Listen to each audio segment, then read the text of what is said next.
I've had an unusual number of kids and teens reach out to me in the comments this past year. So many of them are struggling with symptoms and feel like no one's listening to them. I've also had a lot of parents reach out because they're having a hard time finding resources that talk about pediatric bipolar disorder, specifically what signs to look for. Psychologists are still trying to pinpoint what bipolar disorder looks like in kids because the symptoms can manifest differently than they do in adults.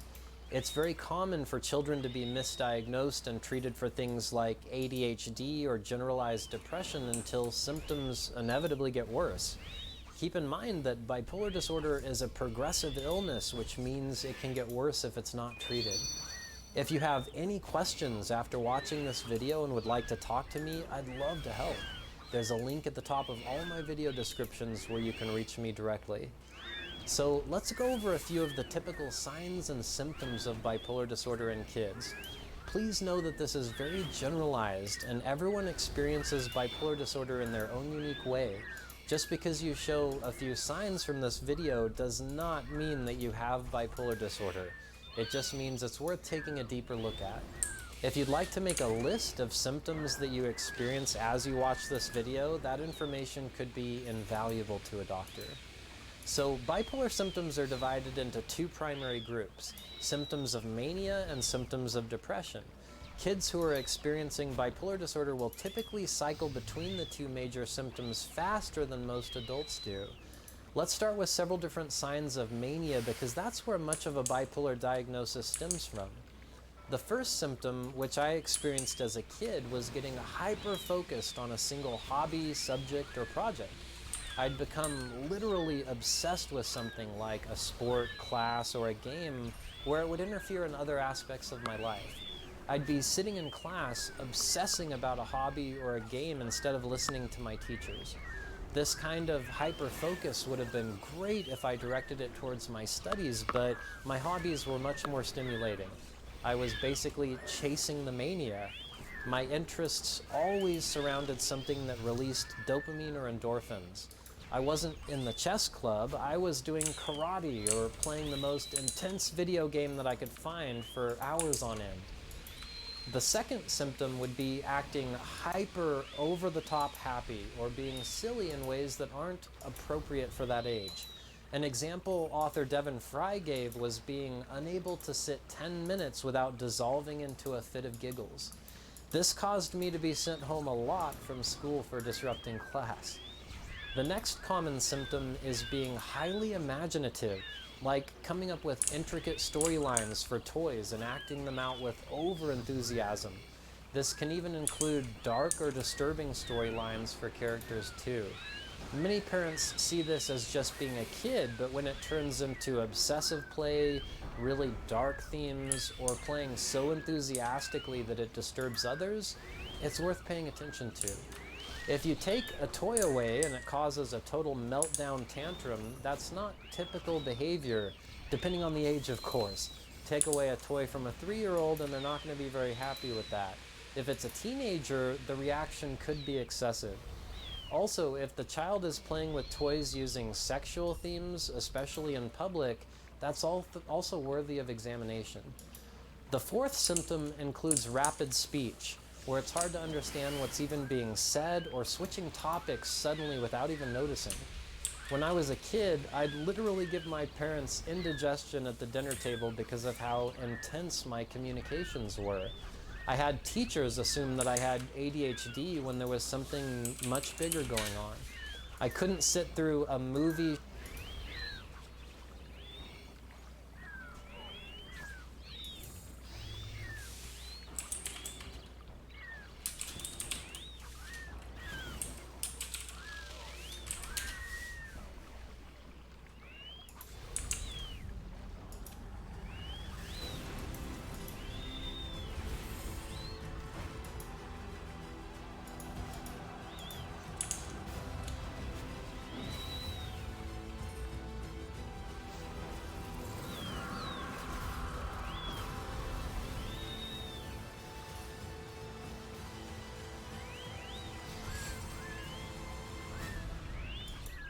Hey guys, what's up? It's Alex Oneznas, and welcome to my fully AFK Riara or Armadillo guide.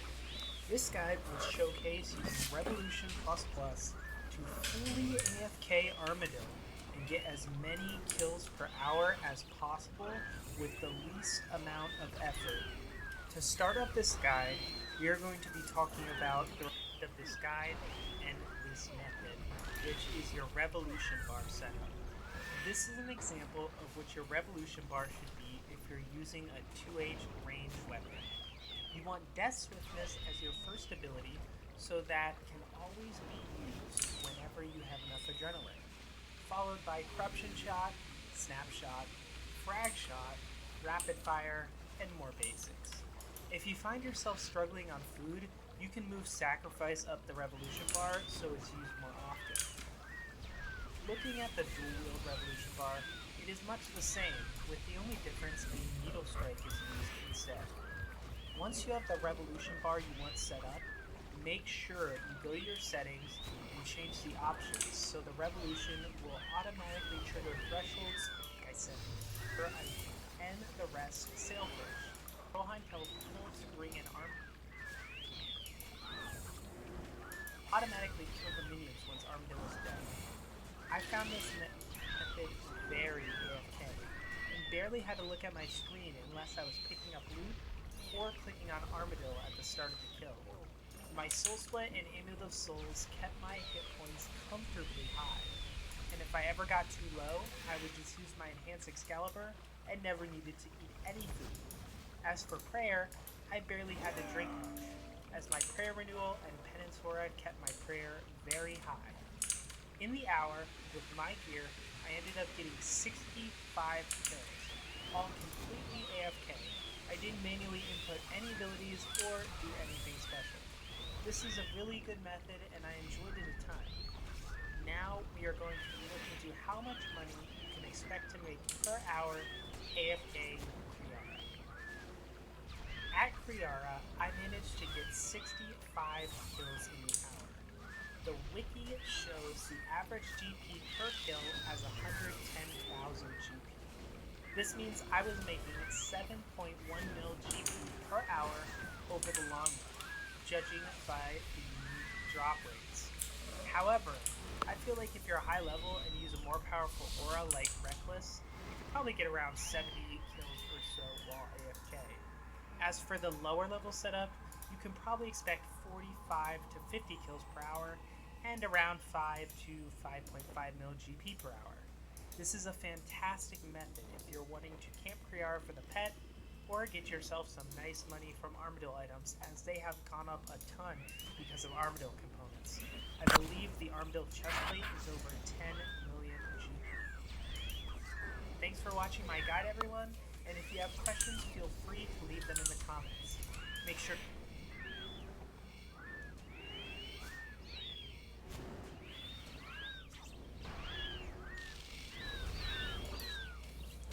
I know you.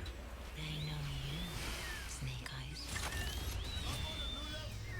Let's talk Cash App. Want to custom design your own masterpiece of a debit card? Oh, there we go. 93 fleshing. Now I should have all.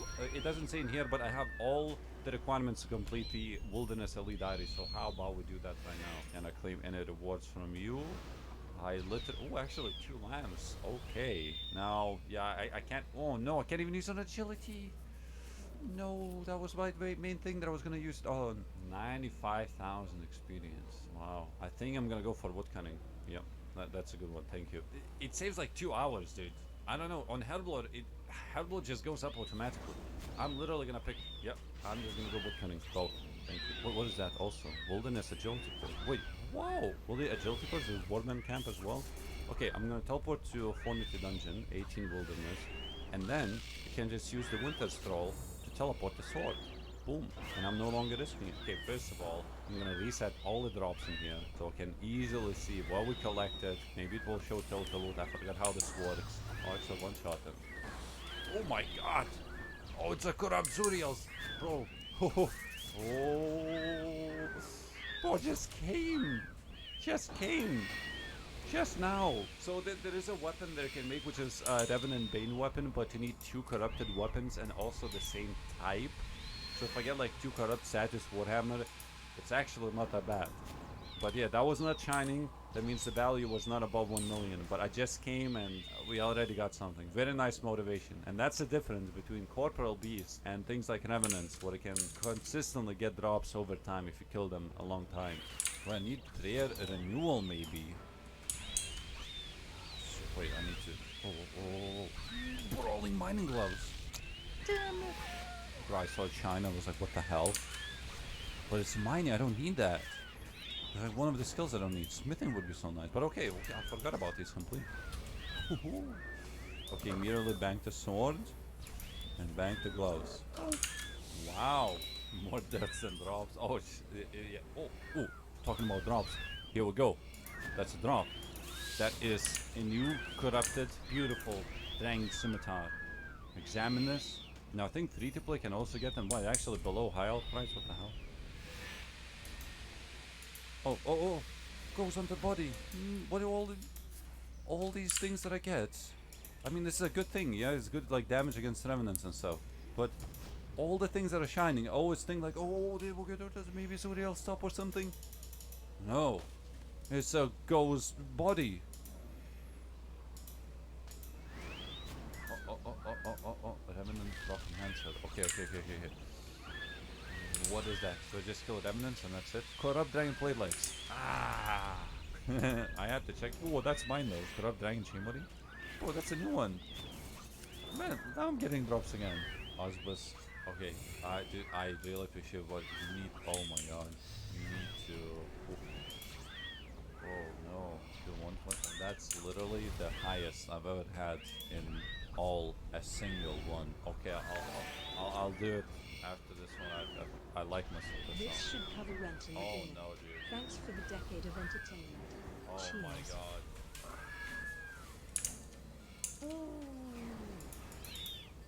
Ah, yes. Osbus.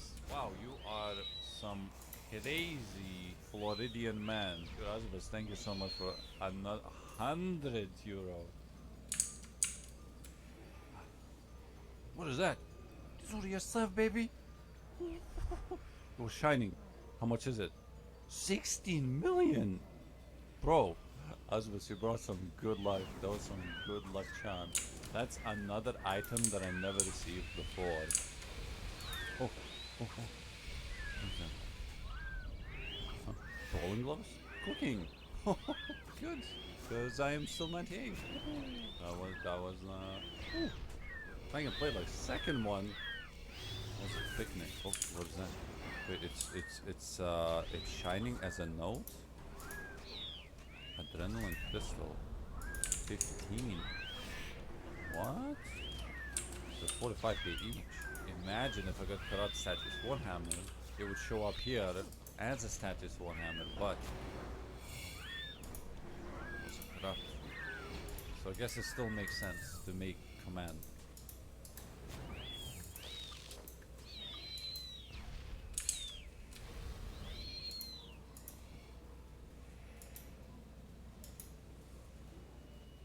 Yo, hello, a bowl of oats.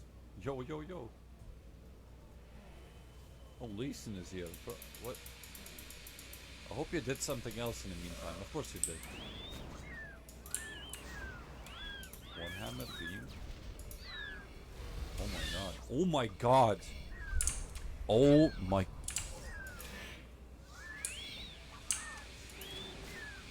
I thought you guys were trolling, but I saw so much spam. Oh my god. Look, 284 million drop. I didn't even come in here for the status Warhammer. I thought it would be possible to get. Oh my god, you guys. Whoa, that woke me up real good. Oh my, and there's Talos music playing.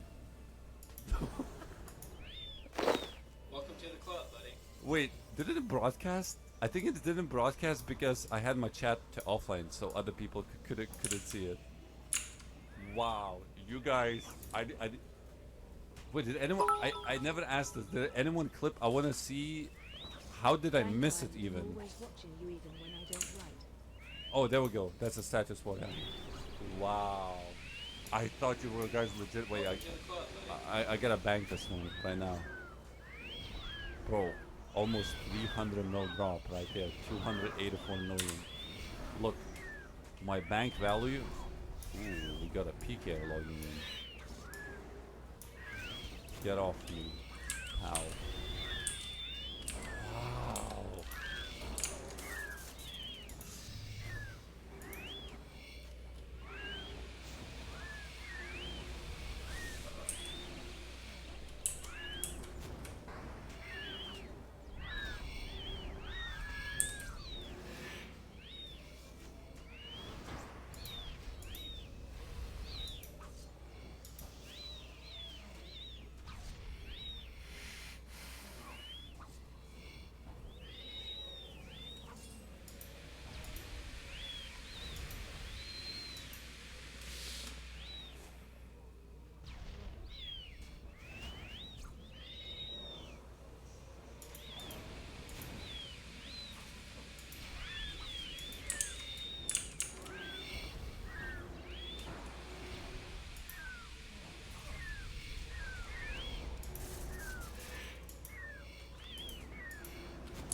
all my luck coming in now. Yes, yes, yes, yes, yes. Okay, now I have to make a command, and now there has to be loot. Wow. Fucking hell. Wait, I'll log into world, and I want to check out that clip. Bro, wow, you guys spam like crazy. That was so weird, because I'm like just chilling, and you guys spamming, and it said Warhammer. I'm like, yeah. And then you guys said more, and I see a huge beam. Uzbus. Have a good night yourself. Thank you for 5. Dude, fine, thank you for. Bro, you literally gave like close to 300, dude. Ice Fiend, and I was talking about Satch's Warhammer. Did you see? I hovered over it. Okay, so I killed Ice Fiend. Did I see anything? I don't know. I didn't notice. Yeah, it was right there. There was a beam. Yep. Oh my god. So I can actually put it inside Essence of Finality. 1 in 16,000 drop. Or 0.0059. Okay. Now, why is Status Warhammer so expensive in RuneScape 3? The second best drop that I can get from Revenants, I think it's Zuriel Staff, which goes for 16 million. 1-6. And then you got Status Warhammer that goes for 284 million. So if you play old school, it's pretty much like a Dragon Warhammer, and everybody loves Dragon Warhammer, right? You reduce the defense, you increase your accuracy against certain bosses. It's super good, except that in RuneScape 3, well, it's degradable, and it degrades fast. You can only spec at... Oh wait, stop right there. 31,000 in a day, fully automated without having to do anything. And the crazy thing is, you watching this ad can also fully automate this business and do it completely passively. And you can start getting these results by watching the free tutorial that I made and see how people get these $1,600 a day results, these 300,000 times before it degrades to dust. Yeah, you have a 284 mil item, which by the way goes for 320 mil at the moment, so it's even more expensive. There were times when it was like 400 million, literally. Dragon Warhammer actually was based off Statues Warhammer. It's just funny how in old school, you know, some things would not pass if they come from RuneScape 3, but if you reskin them, if you call them a Dragon Warhammer, oh yeah, that...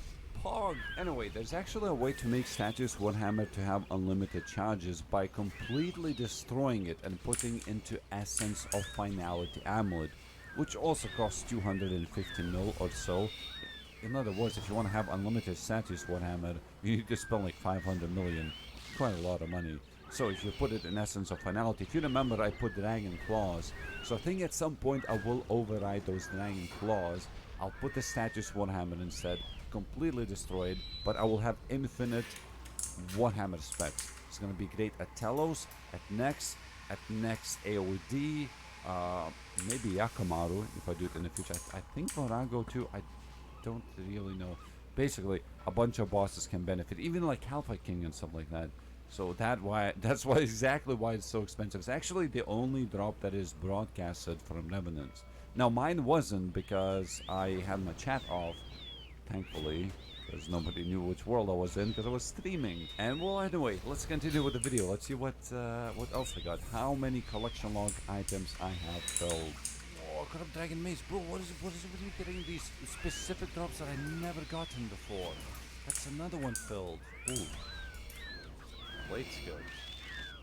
Was that a new one? Right, that is a new one again. And there is Corrupt Dragon Chain Body, which is the second one. No. We got Corrupt Dragon Spear. Oh, that's another unique. Oh my god, that's another Corrupted Dragon. Yo, that's the third one. Ooh. This one. Actually, it's probably like 150k, isn't it? Yeah, something like that. 125 maybe.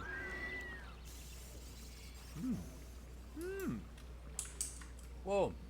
We actually got more against leather chaps. Oh my god, this thing actually works. Well, I could be upgrading them to tier 88 if I wanted to. Non-corrupt. 1.6 million. Bro, don't tell me this Dragon. Revenant Dragon. Dude, this guy, level 95, has 117,000 Revenant kills. What? 69 attack, 34 prayer. What is this account even? What is this?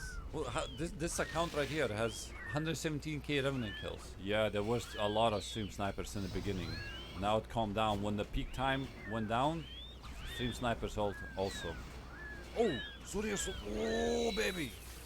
Oh, so this is not a unique, but this is the very first actual Zuriel's rope top that I got. Now that I could actually use the ancient patch on this one and have tier 88 top. Magic.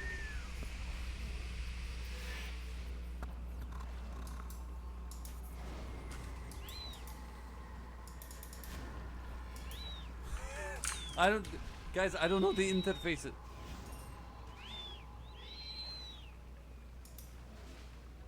What? Guys, I don't.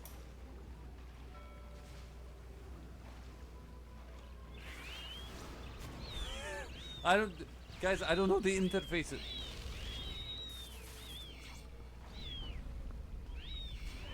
What? What? What? Oh, I have to pay 8,000 to save this. What was that all about? I guess I didn't pay a lot of taxes, man. Well, I mean, I owe. Whoa! That's a new one. Oh, baby. Bro, this Dark Beast drops like everything. Literally. Bro, look how beautiful this looks. Wait. Now there's a dilemma. Do I upgrade the Vesta Spear with this patch to make it tier 88? And use it at Corp, which seems to be better. Bro, I'm so glad that guys, I think I'll be using the patch not on Zuriel's top. It has to be the Spear because I will have to go back to Corporal Beast. But is it a much by 8? By 3 only? So I have a tier 85 Spear. And this would be tier 88 Spear. Probably still better than nothing. So it's almost like from tier 90 to 92. It's only 2 tiers, but it's like quite a bit probably. Yeah, one West Vessel Longsword was like 70 mil. Yeah. Oh, another unique item. Who was laughing? I said I need 5 more unique items. I literally got like 3 of them, you know. Oh, Corrupt Zoriel staff. Ah. So it's a second one. Well, how much? It's probably so cheap, dude. It's 75k. It is tier 20 staff. Like, why would anybody use this? Like, literally, there's nothing special. There's no special attack about this. These tier 20 weapons is just weird. They're over expensive and they degrade to dust after like 15 minutes of use. It's weird. Vesta Spear. Bro, I thought I got a Vesta Spear. No joke. As I said, Vesta Spear. It dropped Javelin, which actually is a new item once again. Yeah, escape. Oh, body guns, leather body, baby. Oh. Okay. We got another contender now where I can use my Ancient Warriors equipment. And shiny. What a beautiful body. 2.2 million. Let's yak it immediately to the bank. But then you get a Satyrs Warhammer and do the second Vesta Spear. That is another. Dude, what? I'm getting lucky now. Now I'm enjoying this. I could have been another Warhammer. I would have been Pog. But let's continue. How are the dopamine levels? Very good. Oh my, how are dopamine could have such. Let's talk cash. One move one instantly with a few quick taps. For 5 selling 6. She's playability, dude. Yes. It is a dupe though. And I think this is the second. No. I got 1 corrupt, 1 non-corrupt. Dopamine levels, very high right now. Oh, got corrupt Dragon Scimitar. That's 4th one now. Oh my god, we just talked about the pet. And here it is. There's it. An Evidence Spirit. Finally. It was like 7,000 KC with 2 pets only. People say they got like 4 to 5 pets at this point. Unlock the pet, the Revenant Spirits. Wow. Revenant Ice Fiend. Oh, it's the guy that I got Statues Warhammer from. Oh, I cannot call it now because I have with Override. Overrides don't work in Wilderness also. Corrupt Statues Full Helm maybe? Where's the second one? Damn it! Thank you though. Thank you. I will appreciate this very much. But I don't know, I don't feel like it's the same, and that is Brawling Gloves Fire Making, baby! That is one of the best gloves probably. I hate fire making, my level is low. Whoa! And I can just like get 4 times more by making XP for 1,200 logs. Wow! And that was from a dragon too. Oh, a new item has been obtained. Ruby Chalice. Wait, that is actually 250k, isn't it? Or like 200k. Yeah, wow. Oh, what is that? Zuriel's Robotum. Wait. Well, thank you very much. It's not a corrupt. This is actually good now. Zuriel's top and bottom, not corrupt. This is 6.6 million. Dude, these magic ones are so expensive. Whoa, what is that? Corrupt Morgan Chaps. I did get the Ruby Chalice, just as I talked about it. Whoa, whoa, whoa, whoa. Ghost Hunter backpack. Bro, I look at it and it's like, what is that? And it's Ghost Hunter backpack. Okay, I'll wear it. Extra damage. 4 AM in Australia. Wow. Beam? Oh, that was a beam. Ancient statuette! Bro, it's 5 mil. It's the best statuette you can get. I didn't even see the beam again. Bro, this used to be called Zaros statuette. This is the best one. Right there. Let's take a screenshot. Oink, oink. Maybe zoom out a little bit. Yoink again. Wow. 5 million statuette. You see, high owl goes for 3 mil, but you can sell to the guy for 5 mil. Where did I get it from? Again, from like low level creatures. It's the same guy that dropped me Statues Warhammer. Don't tell me the bank is full. Don't you dare tell me the bank is full.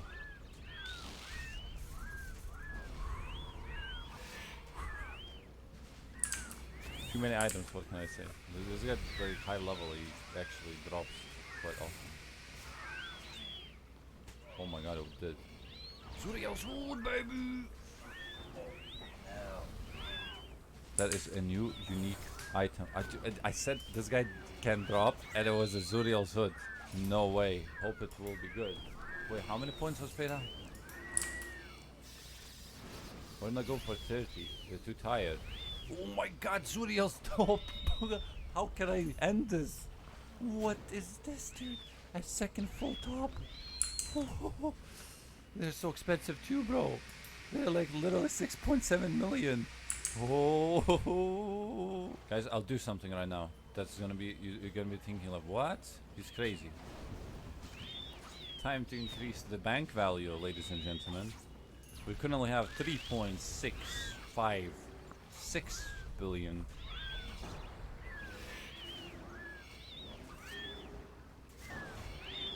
What?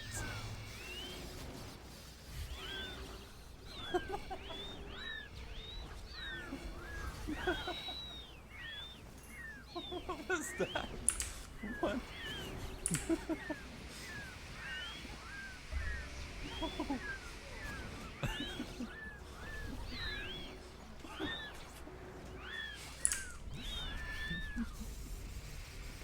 Oh wait.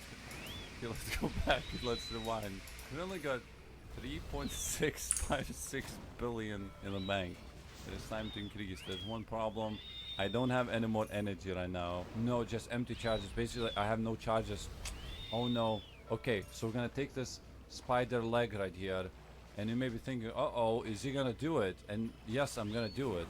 I'm gonna take the whole leg. I got 2 pieces. I'm missing the top piece for a bow if I do get it. And now we're gonna attach this fang right there. So we're gonna go ahead, use it on the spider leg, craft it, because the other side, look, I don't have energy, okay, for the other side. I ran out. I cannot use invention at all. I'm gonna craft it right now. Yes, create it. Now I'm actually wondering if it included in total wealth.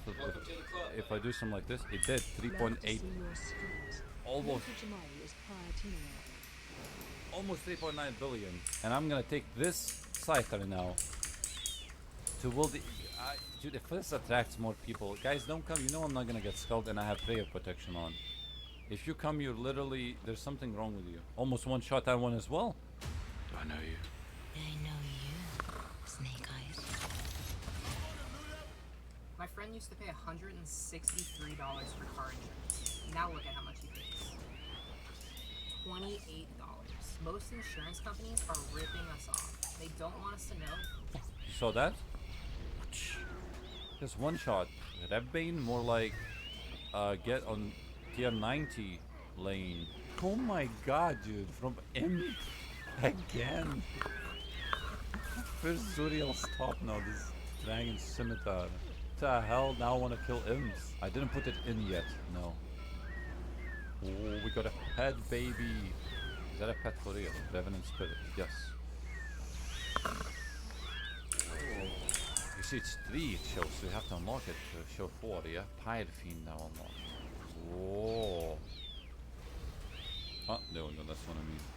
That is Zuriel's row bottom, which is also the second one. Like non-corrupted one. There we go. We're still going, baby. Nice. There's more dupes, but I like this. This expensive one, you know? It is 6.6 million. Oh, yo.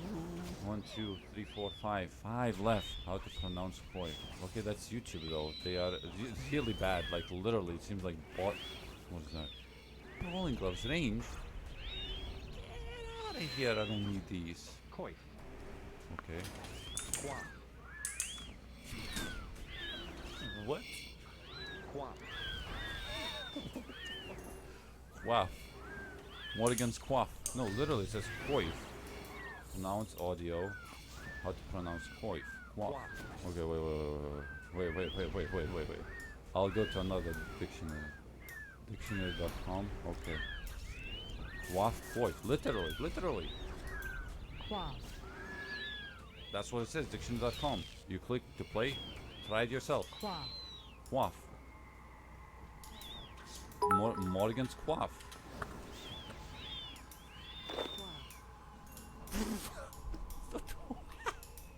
Yes, dude. I knew it. It's a quaff, dude. It's Morgan's quaff. I've been lied the whole time. It was quaff the whole time. Oh my god. And a pet. Again. Finally they started dropping. Like I said, I should have gotten many of them. I just unlocked Revenant, Hobgoblin. Oh my god, what's with the drops? Morrigan's leather body, that's the second one that's full. I got 2 of them now and both of them are full, not corrupted. 2.2 million, baby.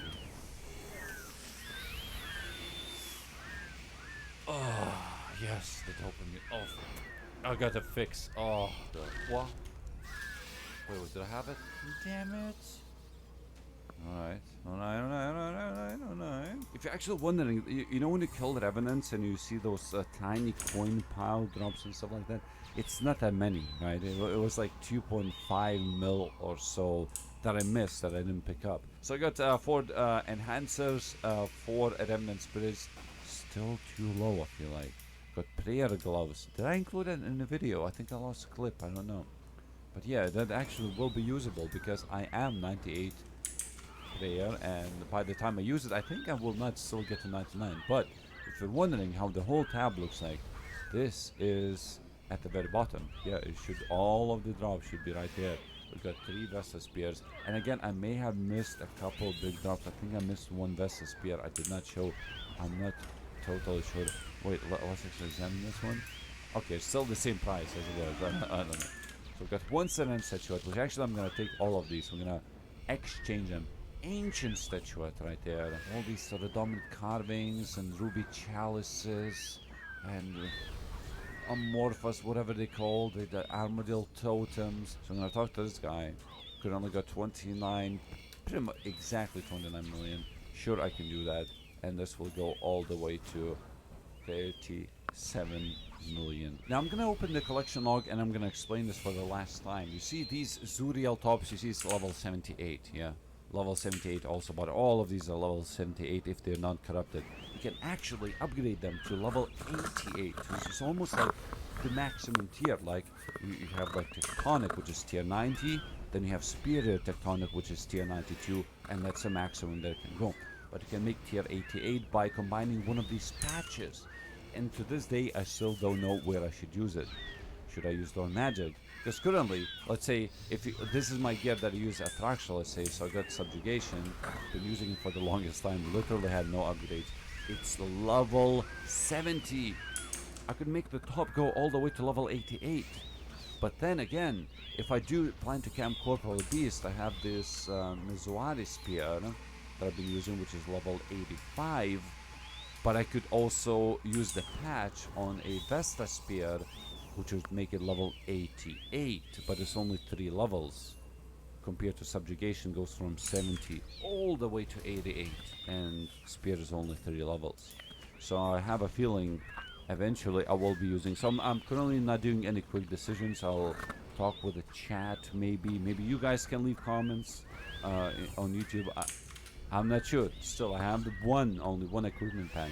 Also decided to do some wilderness layer tasks soon because they do drop way more commonly those ancient patches where you can upgrade. I'm an addict and I'm not that healthy. I want to talk to people that are open. I want to learn about myself. It's not going the way I want.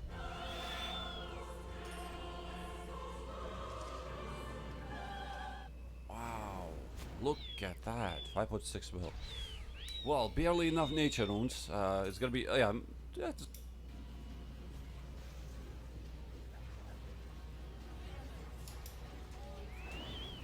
that's where the tank comes in, I guess. Raw power now again.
signs. I didn't notice my speed. I don't know what's happening. I think it was a bleed, so I cleared it. But the diffuse is so powerful. What is this HP?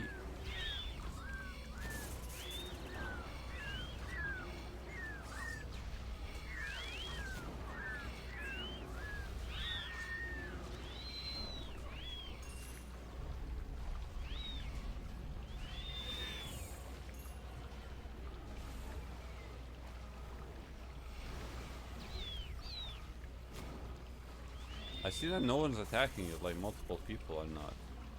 Maybe I should help him?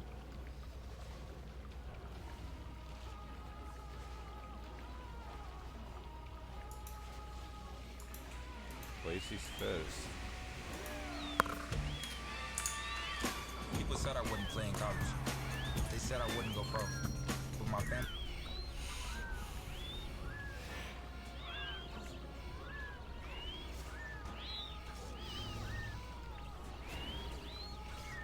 You stay.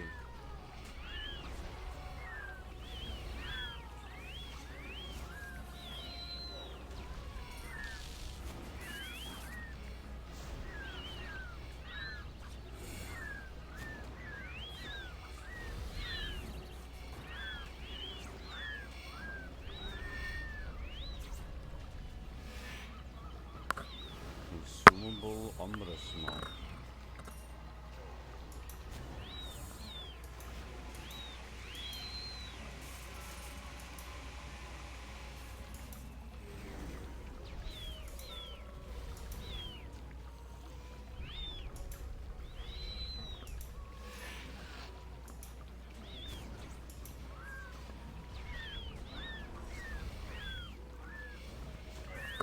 I mean, it looks like we're doing very good. I don't know. The tank must be doing very fantastic. Cannon defeat me. Oh no.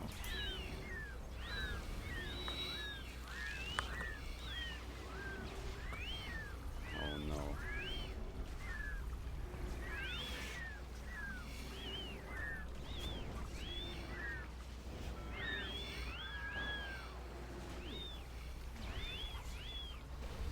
Poor tank. Uh-oh.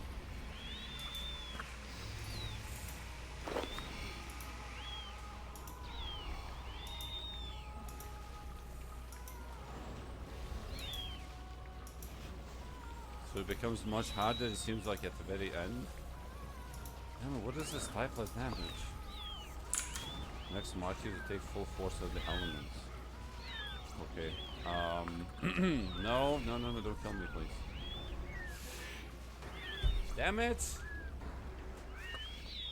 Oh. I just imagined that was like marked on the normal next to just far away, run far away and fine. Okay, what do I have to do when that happens? What? Oh, okay. Now shadow crystal. So in order that we kill the first one with a shadow. Ah, it's the nightmare boss from. I see what they did. That's why people said it was AOD. I never killed AOD before, so I couldn't tell exactly. Wait, we killed Glacies and then Kruor, the blood. Oh, maybe, okay, that's probably why you have to kill them in that order, because it's just easier to get, maybe. Alright, any time now. There we go. That was a kill. I think, unless something else is gonna happen right now. Yep, dead. Look at that. But that was practice mode, so there's no loot. Now for real. Alright, ready to get some loot. Okay, I have to DPS, so only what, the top 6 or 7 people get the actual loot? At least the good loot rolls, something like that. So you actually have to try to DPS, you can't really like fully leech unless you tank it. Okay, let's see. Oh, nice, dude. Without any of the group damaging any of the blood reavers. So I actually got an achievement for that. Because we didn't kill the reavers, what somebody said in chat, you should kill the reavers, so we didn't get a lot of damage. But we didn't. So wait, I didn't get the drop, I'm assuming? Oh wait, I did. Onyx ball tips. How many? 77. Oh, that's a lot. That's like 700k. I can attach them, I can enchant them. Did it say? Wait. So what was the damage? What could you say about this? Was it good? Participation round. 7th place. Ouch. We got the last place. Oh no. I found 2 books. I got Brazil's codexes. Oh shit. I got Brazil. But if I don't get a drop now, okay, I see Onyx. I don't know if it's always the same or something. I'm on the same again, so I was on the last again, but not the last. Okay, 200 marks of wood though. Wow. Okay, I just hope that I did get something. But if I didn't get anything, because I don't know where am I supposed to be, take the promised gift. Okay, the promised gift and medium one. And this time it was on a different side, I think. Is it better now? Can I have some primary table? Oh, you guys, nice. Where's the drop? If I even got one. I'm very scared each time I go here to see if I got a drop or not. Magic logs. There we go. Wait, that was... What the hell is this? That was magic logs. What? I think that was not good, was it? Top 4 DPS fog? Wait, it was? Top 4? Wow. Okay. Must be that EOF Dragon Claws, what can I say? Nice, dude. 5 Angel of Death. What is that? Energy? Okay. How many? 3,000? It's not bad actually. I think it used to be worth way too. I mean, it's like over 600k pretty much. It's a good route. Where was I? I don't know. Top 3 pod. What? Ah.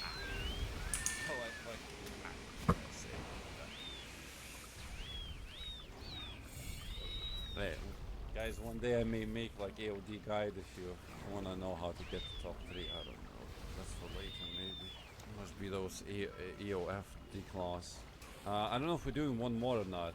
It's probably, yeah, I could do one more, but if you want to do the last one, yeah, for a good measure, there we go, nice.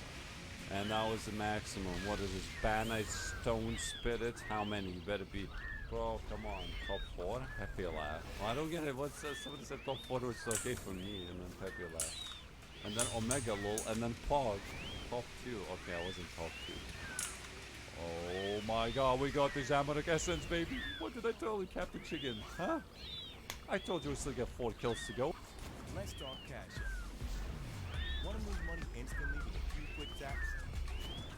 For 5? Oh, there we go. Wait, is that the one? I forgot which one is which. No, that's not the... Yeah, that's the upgrade one. What a pace. And we got Onyxes. First skill, dude. I forgot to equip my thing on. And wow, there's a pheromone. Wow. So actually 2 uniques in this one. There's still one on Axis to go. Now, a pheromone, it may be like, okay, that's like a, you know, that's okay. It's like uncommon or a little bit rare drop, not too rare. But it's actually my, oh, it's 4th one. I thought it was my 3rd one. I think people said that I got unlucky on these pheromones. 25 repair points, yeah. 20, yeah. Okay. 86 streak, so getting closer as well. Oh, also Livid Phantom I forgot to buy today. Oh my god. What is this? 3 drops in 6 kills? Oh, baby. Okay. Oh, okay. I'm missing 1 piece then. Do you have the collection log? This how it looks like. Missing 1 top. Although there's nothing to add. I already have, it's gonna be basically a spear leg for the future, but I would probably immediately make a fang, so another side, just like that. Why not? Because I still don't have a web, so streamer clients still a what? Get another assignment. You have done what have been addressed, but I can for 250 Slayer points. I think it's worth it. I don't know. Let's do it for now. Raksha. Oh, dude, if it wasn't 8 Rakshas, I would do it, but there's no way. This is gonna take way too long, and I cannot still consistently kill an Rakshas. In old school, we have like such an easy way to make Ultra Compost. You just put some ashes and that's it. In here, you have to breed Vagans, which is like 93 already farming. Then you have to muck out and it only gives one per one. So you gotta shovel this. I cannot do maths now. So 13, what 19 herbs from one patch. Wow. Okay, whatever this is, I cannot do math. So 62, that's 81 herbs from 5 patches. I cannot do the Trollheim one, so I didn't do it. It's just, I gotta get more ultra compost. Look at that. 5 days, 3 hours until all of these finish. Very slow, very slow. I think I calculated it takes a month to go for 10,000 mahogany planks, but so it's probably taking me a month for this, but it's free. Doesn't cost any GP. You just leave it in. Now this is how my master work progress looks like normally. So I've got all the ores that I need, pretty much. Give it or take. Like I don't have nechrite, but I'll mine. I got 4,000 necronium bar. This is probably gonna get me to like 95 or so, or very close to that. Albion Online is a sandbox MMORPG in which you write your own story instead of following a laid out path. Explore a vast open world. Everything you do has an Cannonballs! Woo! I'm used to everything shining, but this time I decided to not really do it. So the Ripper Demon, Zerk minute and 20 seconds. Oh, why? Oh my god, that was a... Yes! No, that was not a PB, that was tied to PB. It wasn't even trying. Oh my god. Wow, yes, yes, yes, yes. Oh my god, that was the Ripper Demon, wasn't it? It's still alive, it's still alive. I saw 8,000 on a claw that was left. That was like such a random one. Wasn't I too late? Oh my god, dude, that... I don't know what happened, I thought. Look, I told you it broadcasts 100 mil dimension XP. To the world, at least. Well, there we go. Baby! It was like 12k. That was like 10k damage from... Oh, there we go, that's a nice... Oh, we collect... We probed by like 4... At sub 1 minute? 4 cannonballs. Overall, okay, I'm gonna bring these and was a good challenge. Oh, and very good. Not gonna lose any sleep over this one day. Soon, tomorrow most likely. Okay, good night, guys. Bye bye. Love you all. Since I want instant cash, I guess I can't. I'll leave these guys. I may need to make a thumbnail tomorrow for a video. I don't know exactly what's gonna be. Could be a bunch of items in inventory. I gotta leave them as they are. Gentlemen, I wanna say I don't wanna drag it because it's clear. To be fair, shouldn't have gone for 1k maybe. I'll come. Gentlemen, ladies and gentlemen, I'll see you. See you completed. We got a 4 pet. Gentlemen, ladies and gentlemen, I'll see you soon. Tomorrow most likely. Okay, good night guys. Bye bye. Love you all. And Timo the stream, thank you dude. Bye bye.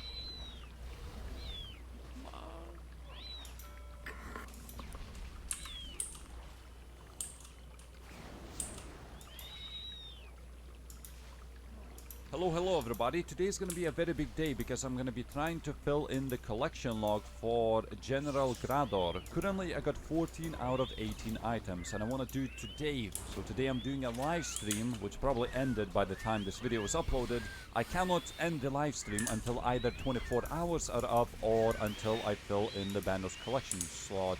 Which also, that means I need to get a pet. The pet drop rate is 1 in 5k and I think a threshold is 1,000. It's just like so. I was missing Bando's helmet, now got 4 of them. I was missing Bando's gloves, now got 3 of them. Only 1 Bando's boots was received. I received 5 Bando's hilts. Somehow, in this alone. 0 war shields. However, a bunch of Godsel shards, which is nice because they equalize. Eventually, they equalize. You see, it's 12-12. This was very low, the first one especially. Got the pet at 1,400 KC and a bunch of stuff. What is it, like 4 chest plates 4 Tassies. I'm almost 112. It's almost 5 invention levels also gained today. How crazy is that? 5 invention just by doing bandos. Me, dude. Thanks for the amazing content. Oh, dude. On the stream GL and Shield soon. So yes, I was 24 hours that were up already. My original stream title was I'm gonna grind until I complete the log or until 24 hours are up. But I couldn't believe it, dude. A 1 in 384 drop is not dropping after like 2.5k kills, so I just kept going. I had to. I was not sleepy anymore. And by the way, thank you everybody who subscribed. And so it was 550 subs in that one stream and a bunch of bits, a bunch of donators. Thank you everybody. I just loved how people were, you know, they going to sleep and they would come back from sleep. They would go to work and they were like, oh, you're streaming still. You're still live. But then they would go to sleep again. Wake up again and I was still live and say thank you everybody. Thank you so much.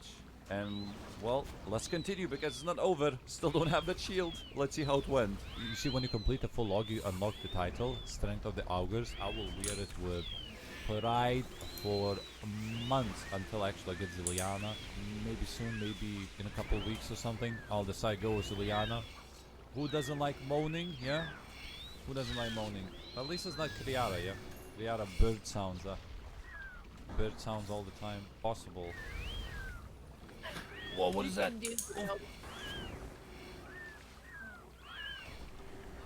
Another helmet. Look at another helmet. It's not the one that I need. It's the 5th, dude. My 5th. I can't. I need specifically a shield, and it just keeps dropping these stupid other pieces that I just don't need. Maybe you need to take a break. No. No? No. You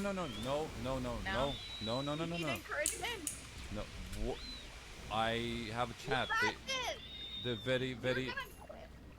5th effigy in the same. Are you kidding me? I just exchanged them all. I have to go. Are you joking? What? No, this is like unreal luck, but on the wrong items. You must be kidding me. Oh yes. Yeah. We're gonna do. Yeah. I'm gonna make this a little bit cringe. Yeah. I'll create a Patreon where I post selfies for my viewers. Dude, what did I do? Dude, I just gotta ban those stupid chest plate. What is this? 7th, dude. Yeah, put your mask on. Let's go. Don't give up. I believe in you. Thank you. Your little sister believes in you, big brother. You got this. Bobby got really good at holding his microphone. Dude, for real, I've been holding this mic for like 12 hours probably. Dude, where the hell is this shield? Dude, I don't know. Listen, Dan's game. I don't know. Listen, it doesn't exist. A drop. I love drops. Give me those. Double drop. To what? What is that? Bando shield! Dude, suck it! How am I getting bando shields? The rarest drops. And it's 9! Same trip. Live for 28 hours now. What is that? It's another helmet, baby. Let's go. The 6th helmet. Oh, I don't even need a shield, baby. I'm just here to collect the bandos drops, baby. Oh, I can't even drop anything. Oh, I'll drop the cool scroll. Oh, let's drop it. Look, I just stay here, just collect like a bandos helmet, another bandos helmet. You know, 5 effigies in a single trip that I collected in the very beginning. Like literally in the first like 20 kills, I got 5 effigies or something. I think they did. Wait, maybe I can find it. What is that? Is that bandos tassets? Oh, that's the 6th pair. I'm so happy about this. This is so good. My God. Dassies, dude. Oh, that's what I was waiting for. After 29 hours of streaming, that's what I was waiting for. 2.7k Grador kills. It's a Dassies. I can't believe it. I got Dassies. 6th pair, dude. Whew. Can I get another one, please? Can you just keep dropping like Dassies and chestplate? Bro, holy. I will love bandos forever. Here we go. I'm back. Hello. Welcome to the club, buddy. Hi. Dude, I said hello, he said hi. Oh my God, what a coincidence. Hello, Master Tekken 200. Ha, thanks for the 2nd month.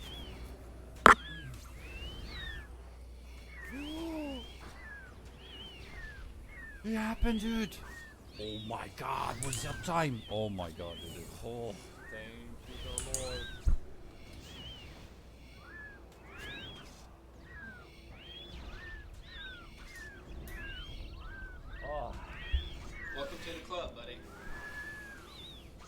Thank the Lord it happened. Oh, it's no longer dark. It's actually filled the full slot. I can now use the ability to use. Holy shit, dude. Oh my god, the chat is going so fast right now.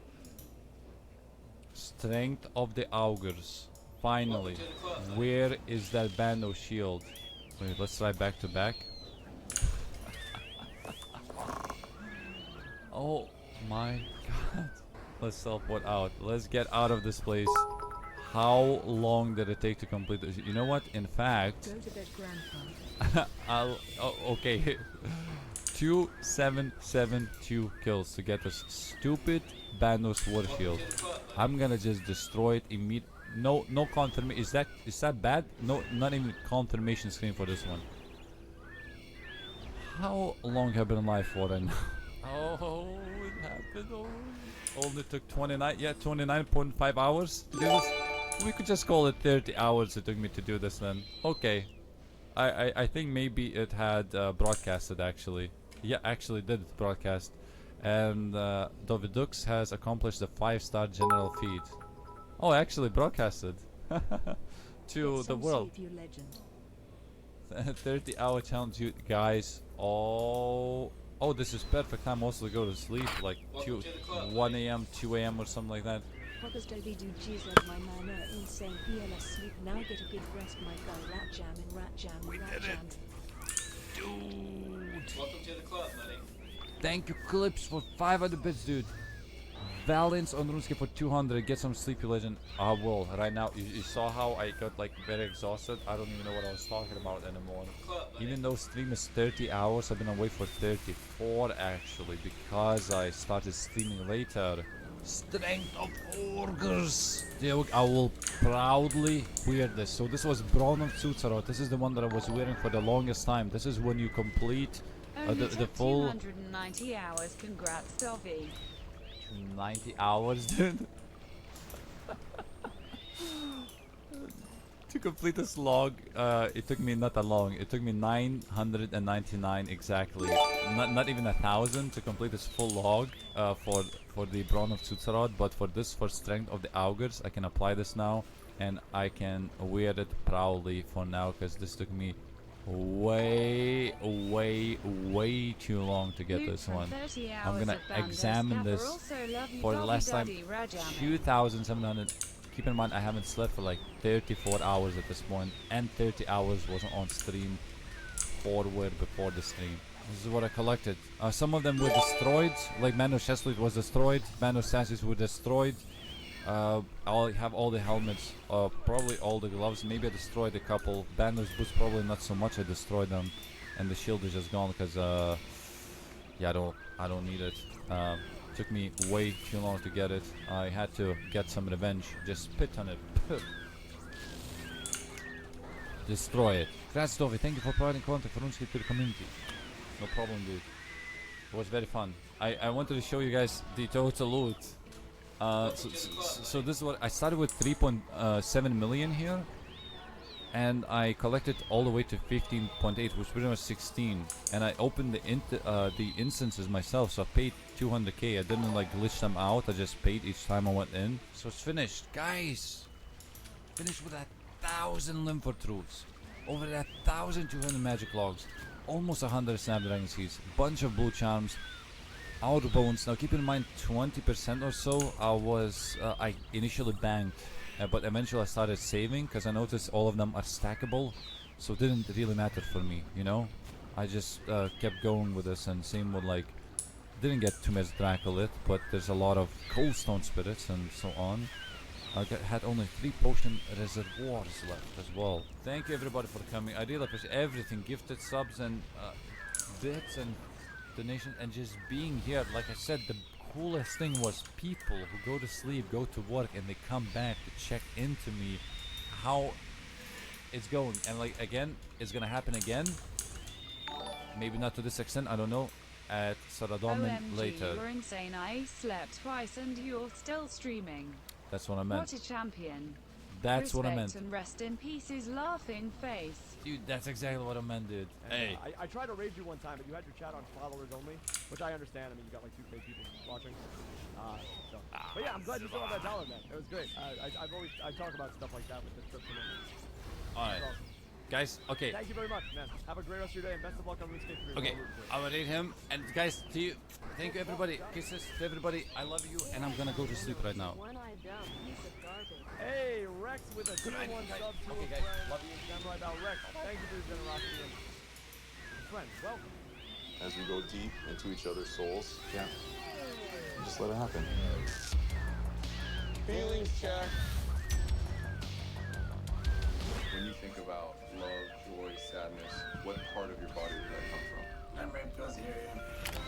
I've always associated heartbreak, chaos, trauma as making me a better artist. You're like diagnosing all of us. I'm getting goosebumps.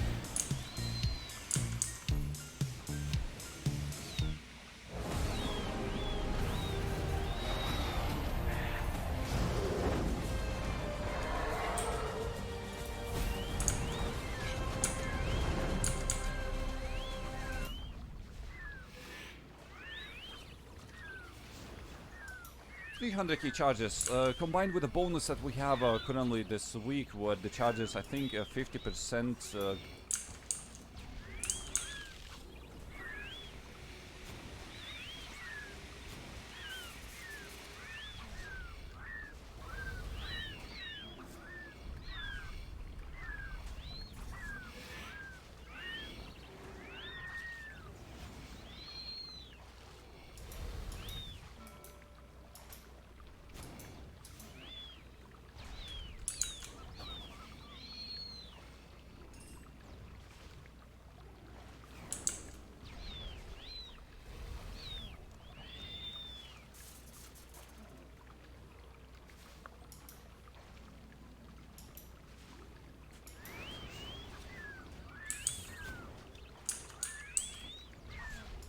Go slower than usual. I think this should last for a long time. This is how the Zilliana log looks like currently.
Let's talk Cash App. Want to move money instantly with a few quick taps? I got 4 medics in total now. Mod Raymond, imagine right dying to desert heat. What? Oh, come on. Hey, turned out it was good. It was so... I felt so more free after it. Woldy has so much content, otherwise I couldn't have explored it. But then he invited me to duo Nex. Now for me, Nex is solo boss. That's how I want to do it. That's how I want to get most of the drops. Eventually would want to complete the full collection log, but I just couldn't say no. You know, to just duo with a J-mod. Obviously it was on his personal account and not a J-mod account, so there's no hacks or anything. Well, he died 3 times. I died 0. Well, I didn't free him 1 time, so he... I did click on it though. I clicked twice to free him from Prison of Ice, but we didn't get anything. We did like 10 kills maybe. Duo is nice to get kills fast, but also doesn't feel as rewarding. Let's see if I got anything, which I didn't most of the time. I think he got Onyx Bolts twice, I think, which had 3.5 mil just in Alex, and I barely got anything. I think just brews or super restores, so nothing was gained from it. And it was kind of bad because he could teleport directly to the room since he had full ceremonial and pay 10 million while I couldn't, and I had to get the KC each time I left the room, so there was that obstacle. Yeah, we did like a few trips. But yeah, thanks to Modraman for joining in to do some PVMing. Ancient ceremonial at top again, at top, dude. This is like a bees. 10 Santa brews, and you got the 30 super restores. All these balls you got. What? 3.5 mil? Oh, all this switchscape. Oh, dude, why do I get the 3rd top? Third top that I got now. Oh, Reaper task. Giant mole. What level do you think I am? Giant mole. No, not Raksha. Not that high. Okay, 39k XP. Oh, that I was like, what? I never seen that much, but that's because of the Reaper. 20,000 I got. Salvages, yeah, I need cash, so I'll bank these as well. Really? I actually got it.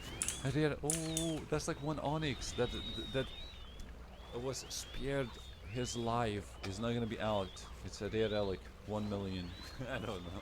They only take on average 152 on a full AD solo runs to finish the crossbow. Oh, what did I get? Oh, actually I got something. I got a Pulverizer's egg. 5.9 mil, and I need a high farming. Dude, 118 farming level to check this animal. What? Now this has been asked for the longest time to get the totem of intimidation, so I'm gonna combine all the pieces. This allows you to place it somewhere, which I still don't know where. Basically it says a totem that satisfies a lust for blood at the God Wars dungeon, allowing kill count to be skipped. So no more kill count in God Wars 1. And you cannot change this totem for the whole week, but there are 3 hotspots where you could use like multiple totems if you wish to do so. There's one very good one, which is Totem of Treasure, which skips 1 clue step. It's always 1 clue step lower, but I still don't have all the pieces. I think I got the hardest part, which was from hunting. There we go, complete the ritual to activate Totem in Anachronia. So now I should not get kill count. So I'm gonna try to go to Armadillo right now, since my Slayer task is Amiantis, which is super good. You know, when you're getting the kill count, you're also, well, you're killing Aviances. So the amount of Kriaras that you can kill is gonna be way lower. So let's enter the portal, continue. Can I just, oh, it's near the door. Let's open, there we go. This one was not supposed to open.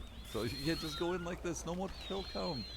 I will not be doing this, however, so I'm gonna start like this, boom, and you can open the door and just go in. No kill count as you can see, but it's in green. Was it used to be in green? I don't know, but you can just go in, just like that. Now I'm very close to level 12 on my staff, so I'm gonna just kill a few of these monsters, gonna get to level and siphon it, and I think that should be, it's going to be super close. Damn, so hopefully that's going to be another invention level. There we go. That's level 12. Siphon this one. Okay.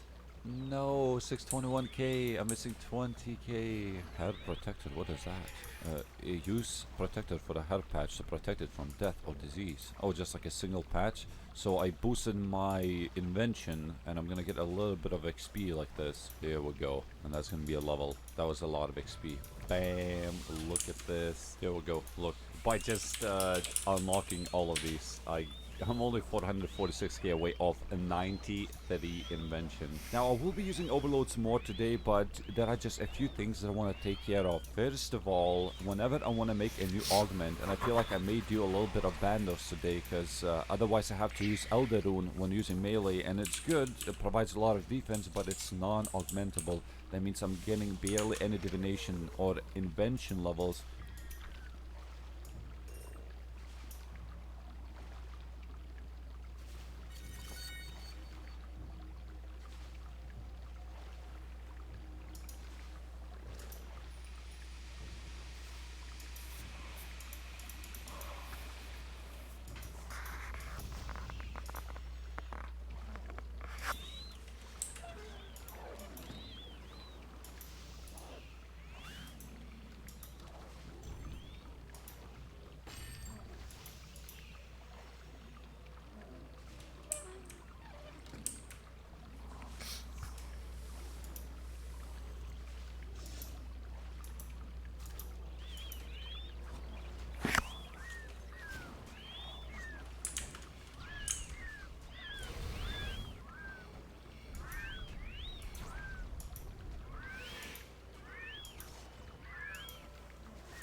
show or a story without talking about totally off-topic things.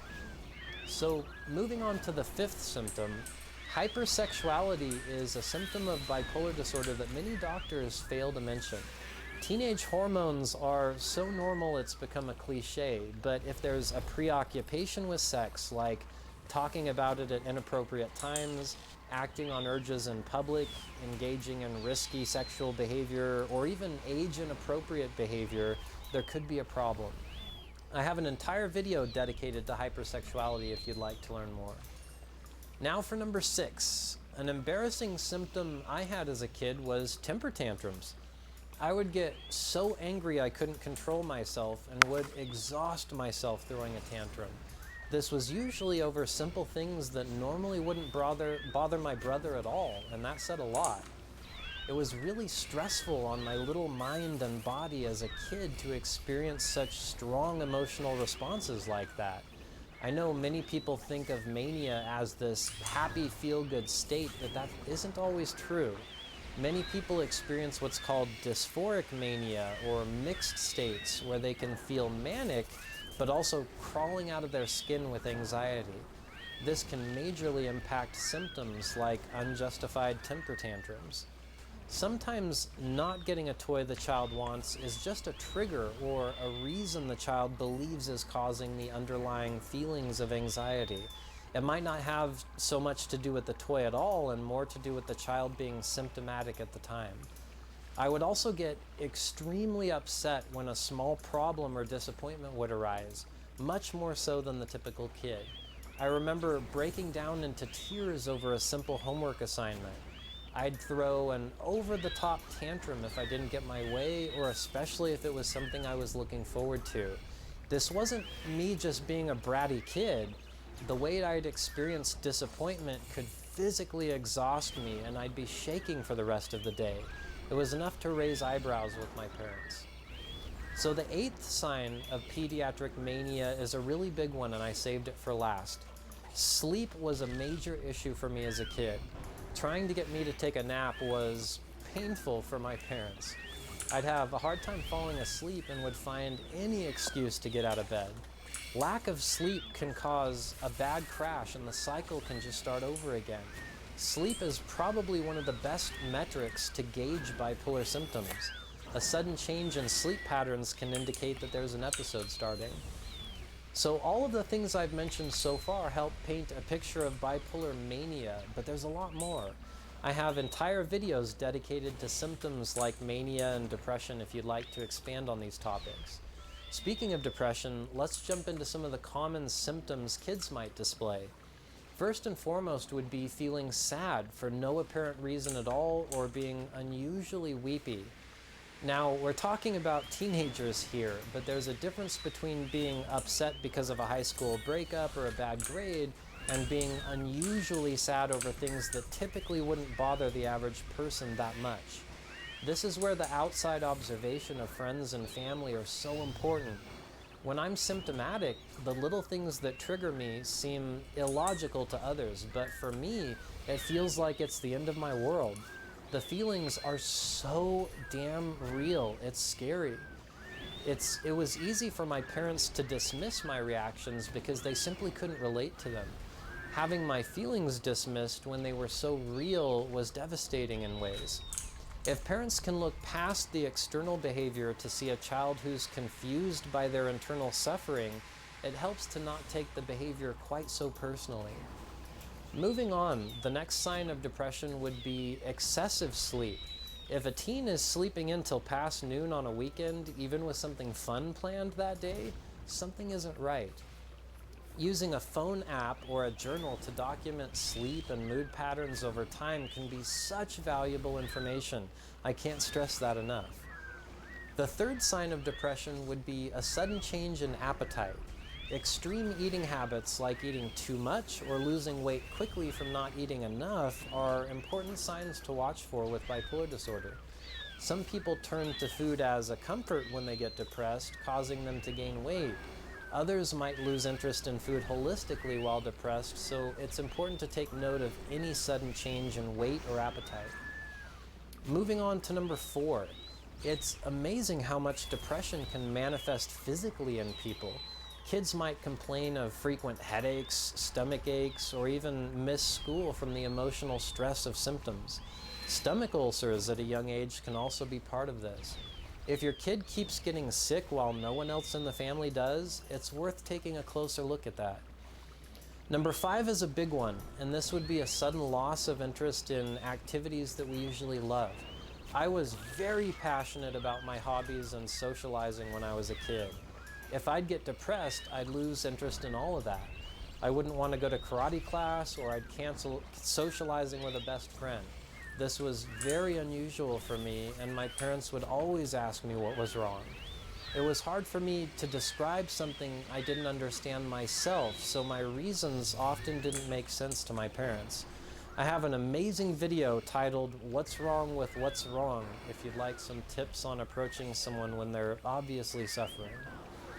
The last symptom I want to talk about is a life and death thing. It doesn't get more serious than this. I've mentioned in other videos how 1 in 5 people with bipolar disorder take their own lives. I've lost several friends in high school because of suicide, and every single one of them appeared to be just fine externally.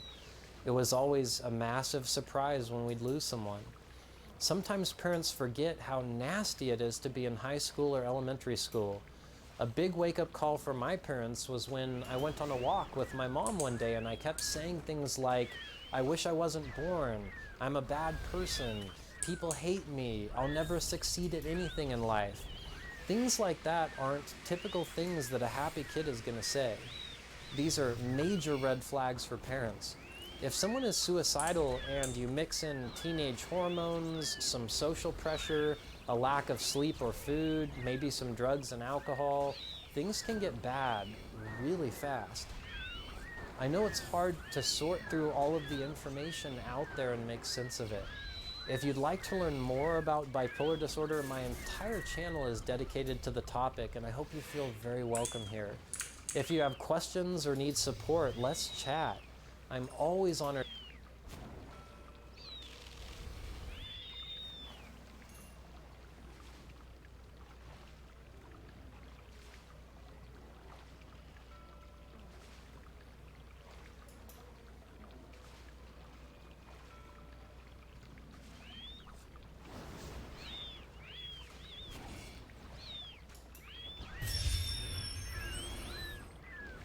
Welcome back to Polar Warriors, a channel completely dedicated to the bipolar experience. We're going to cover a lot about bipolar disorder through this multi-part series. As mentioned in the previous video that went over bipolar diagnosis, so please consider subscribing so you don't miss out on some really important information to come. In this video, we're talking about bipolar type 1, which is the category I fall under and have been battling for almost 2 decades now. So, to summarize, bipolar in general is what's known as a spectrum disorder, which means it includes several different subcategories, types, and symptoms that all lead back to the core illness. Bipolar type 1 is part of that spectrum, and most notably, we experience severe depression and all-out full-blown mania. Now, according to the National Institute of Mental Health, around 2.6 of the US population has bipolar disorder, which equates to around 5.7 million people over the age of 18. Bipolar type 2 is actually more common than type 1, but there's still millions of us with type 1 around the world, so we're not alone by a long shot, which I think is kind of cool. Even with so many people diagnosed and affected by the disorder, there's still a massive number of people around the world that'll never receive a correct diagnosis or the treatment that they deserve. And that's why people like me are working really hard to try and get some well-needed information out there. Anyways, back to the specifics of bipolar type 1. In addition to experiencing at least one manic or mixed episode, we also have one or more depressive episodes, and all of us experience what's called a hypomanic stage before we progress into full-blown mania, which can lead to total psychosis. If this sounds like some kind of foreign language to you, that's totally normal, and we'll get way deeper into the different types of mania, depression, and psychosis and symptoms throughout this series, so hang on to your shorts and stick with me. People with bipolar 1 cycle or switch between severe depressive and manic episodes. This basically conforms to the old school concept of what they called manic depression, which is what bipolar disorder was generalized as before psychologists started calling it bipolar disorder and breaking it down into the different types. Lots of us can also have periods or time in between episodes where we might not have intense mood issues, where we basically feel more or less stable. Times like this are actually called euthymia, or a euthemic state, and there's our new word of the day. In a nutshell, the difference between bipolar 1 and bipolar 2 lies in the severity of the manic episodes that we experience with both types. Patients who are diagnosed as type 2 don't experience full-blown mania or mixed manic states like we do. They experience what's called hypomania, which is a less severe form of mania. The episodes of depression are actually similar between type 1 and type 2. However, with bipolar type 1, the mania is a lot more intense. Now, I am absolutely not downplaying bipolar 2. It is incredibly serious and horrific to deal with also. In fact, people with bipolar 2 can spend a lot more time in a depressive state than we can, which increases the chances of people ending their lives. It's all challenging, and we're all basically in the same bipolar boat here. So in the Mental Disorder Bible, or the Diagnostic and Statistical Manual of Mental Disorders, or the DSM for short, thank goodness, the diagnostic criteria for bipolar 1 is as follows. Bipolar 1 is a clinical course characterized by the occurrence of one or more manic episodes or mixed episodes. Interestingly enough, one episode of mania is actually enough to diagnose someone as bipolar, even if they might have not had a history of minor depressive episodes. Again, this isn't a simplification, because most people that get full-blown manic can end up hospitalized for a long time. They can end up in jail and literally ruin their lives in a matter of weeks or days. It's no joke. Diagnosing bipolar 1 can be hard, because who wants to go to the doctor when they feel manic and great, right? A lot of the time people end up crashing from the mania, and it's the unbearable depression that lands them in the doctor's office. And worse yet, it's so common for some doctor to misdiagnose us as just depressed and send us home in a few minutes with a pamphlet and a handful of whatever the latest and greatest drug samples are that some pharmacy rep dropped off last week. I don't mean to sound so cynical by saying that, but with 20 to 30% of people complaining about bipolar depression getting misdiagnosed as just depressed and sent on their way, there are so many people that aren't getting the care that they desperately need to live a healthy and productive life. If you think that you might be bipolar, a specialist is really the way to go. And also, I recommend checking out my video on the top 10 signs of bipolar disorder. Go through the video, write down the symptoms that you experience personally, how often they occur, and how strong they are, like on a scale of 1 to 10. This kind of information can be so valuable to a doctor and help prevent a misdiagnosis in the first place. As far as effective treatment goes, bipolar disorder requires a comprehensive treatment approach, meaning meds and therapy, lifestyle changes like staying sober or watching what you eat, getting enough sleep, getting enough sunlight, things like that. Most people can't just pop a single pill and expect it to all go away. Medications like mood stabilizers, antidepressants, antipsychotics, sleep medication, anti-anxiety meds, and others are commonly prescribed in combination with each other to hit the symptoms from different angles. Meds are basically the first line of defense when it comes to treating the illness, but they're only part of a comprehensive treatment program. And again, we'll touch on treatment a lot more as the series goes on. So that, my Polar Warriors, is bipolar type 1. And this is probably one of the most inclusive videos on YouTube about bipolar type 1, and it does take a lot of work to make a video like this, so please consider showing your support with a tiny digital thank you and subscribe to my channel. Keep coming back, because we have lots more info and helpful tips for you, your family, and your loved ones on living the bipolar experience, as I call it. Stay well, stay peaceful, and hope to see you back here again soon.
by the title, this is a video in which I show you guys myself having a manic episode.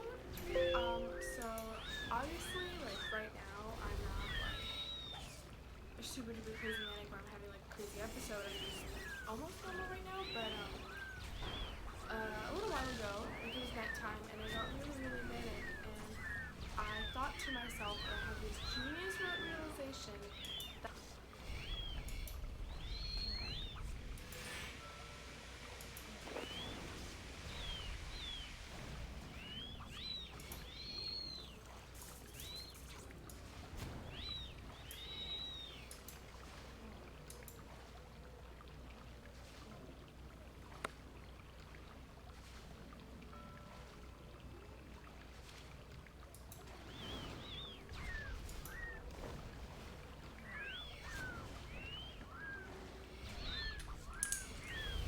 that the One Direction song Stockholm Syndrome just perfectly describes me, and I needed to just like write it down. And this genius realization.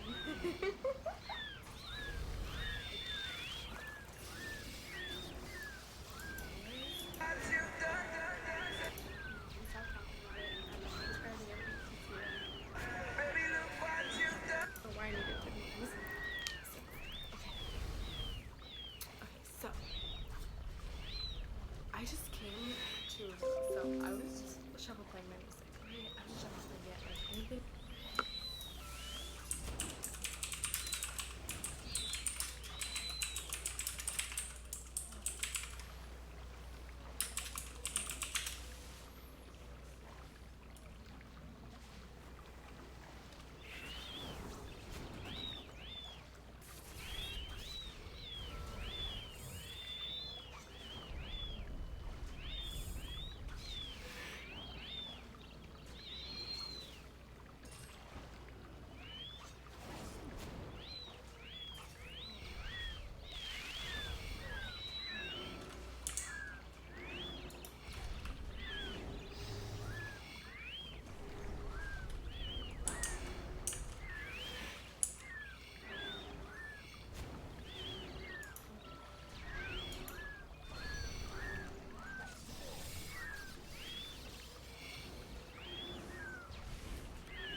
Let's face it, guys' boxers are the best, but they're not made for women. Ladies, isn't it time we had our own boxers? Well, now we do. Culprit? Lady boxers. They're good for sleeping.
baby, I'm so sorry. Man, I'm flushing these.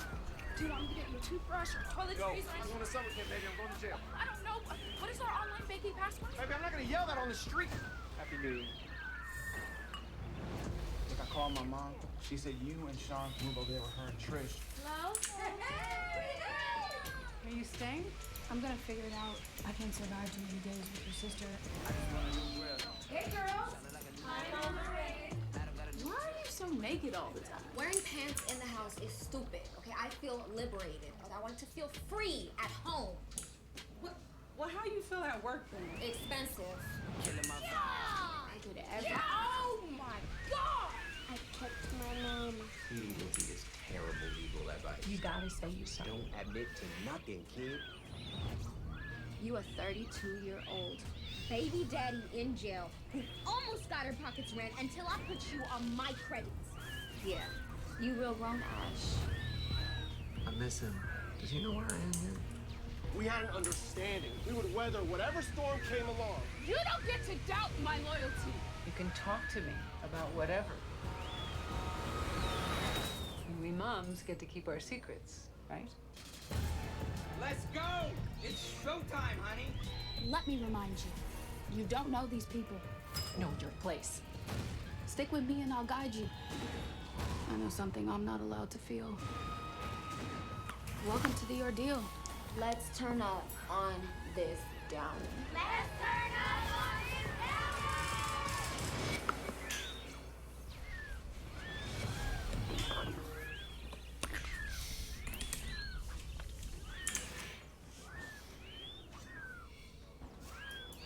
That's the kind of fire I want to fight. 我没有选择的，我就拿了我藏在那边的枪出来，发一下我就出来了。看到这陌生人，我就喊一声，然后他从另外一个也很快就跑出来看着。 Caught on camera, a new video tonight of a man as he breaks into someone's home in Escambia County, Florida. This was just minutes before a woman inside shot and killed him. Cody Long tells us why the woman who pulled the trigger is not being charged. The Escambia County Sheriff's Office is investigating this as a stand your ground case. The sheriff says the woman was protecting herself and her family. Take a look at this video from the front porch. You can see the man kicking the front door on James Taylor Lane and screaming at those who are inside.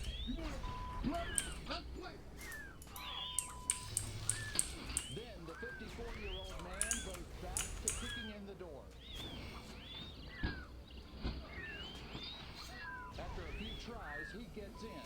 The sheriff said once inside, he armed himself with a knife and threatened to harm his children's mother. A woman in a bedroom said she was in fear for her life and shot the man in the head. He died on scene. The man had an active domestic violence injunction filed on him, and the sheriff says when this all happened, the man was on his way to an anger management class. Reporting in Pensacola, Cody Long, WKRG News 5. In the next 60 seconds, I'm going to show you a protein shake that kills cravings and boosts your metabolism. The shake is delicious. It can help you stay lean and healthy all year round. After a long day, most people want to watch Netflix and eat a bowl of ice cream. Does this sound like you? Instead, you can drink this one shake that supplies your body with the protein and nutrients it needs.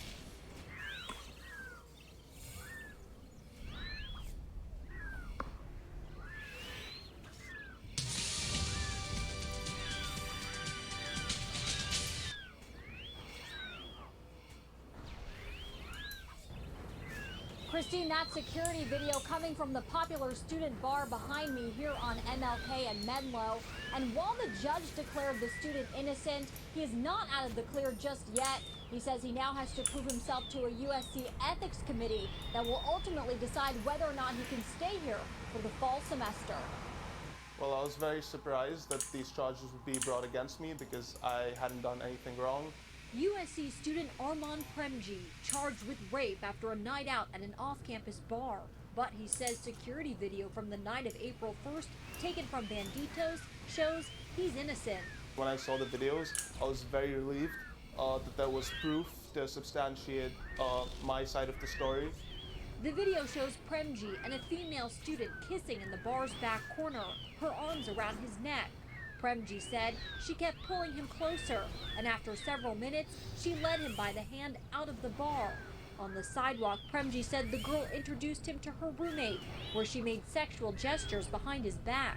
She made a gesture to her friend of her plans to have intercourse with me that night. Premji says they had both been drinking. The two are seen leaving in an Uber before arriving to the girl's dorm room. Security video there shows the alleged victim stopping to sign him in. After I had sex with her, I left, and the next day the LAPD was at my doorstep asking me about, what happened. Premji says the alleged victim never reported the incident to police, but he was charged with rape after he says her roommates gave officers his name. Premji said the girl was the aggressor, and last Saturday a judge agreed after seeing the video, cleared him of all charges. Hearing the judge give a ruling, it made us believe that there is justice, truth does come out ultimately, and we were fortunate to have the kind of evidence to support, Arman's innocence. But Premji's innocence will have to be proven once again. He says USC's Office of Equity and Diversity is conducting its own investigation.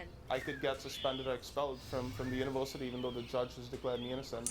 The business major who's going into his junior year says he's staying optimistic. He wants to stay in school and finish his degree. I'm hopeful that USC will make the right decision. USC is not above the law, and so I'm hoping that USC will dismiss the case.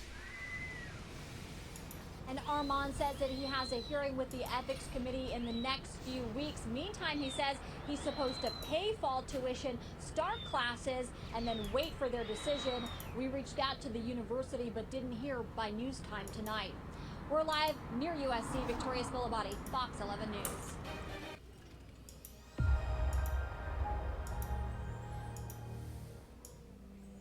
Christina, you calling me? I need to hear from you. I need to hear your whole. I need to know you're okay in your life. This isn't just a story of a girl gone missing. This is also a story of a small town filled with dark secrets. Christina was clearly struggling. She had fears of certain people, certain places. That was 2 months before she went missing. Cindy calls me every time she gets a new lead, which is a lot. Every time I go, her sources disappear before I even get a chance to meet them. And there's starting to be cracks in her story.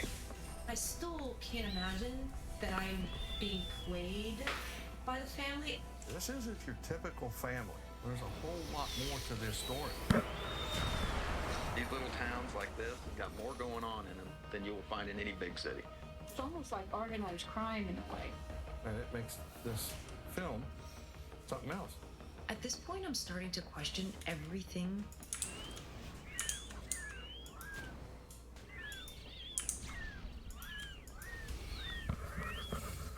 A former girlfriend accused him of carving an X into her chest with a box cutter, but now she's the one facing jail time. The arrest of a 19-year-old woman today comes after we first shared the story of Christopher Prokopia and how a selfie saved him from possibly going to prison. Tony Plahetsky has an update on how police have now charged her with lying about the whole thing.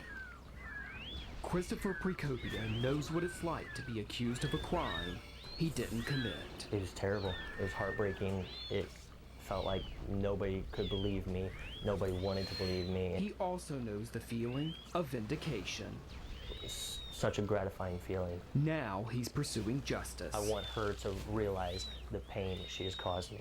We first told you Christopher's story last month. It was soon shared around the world.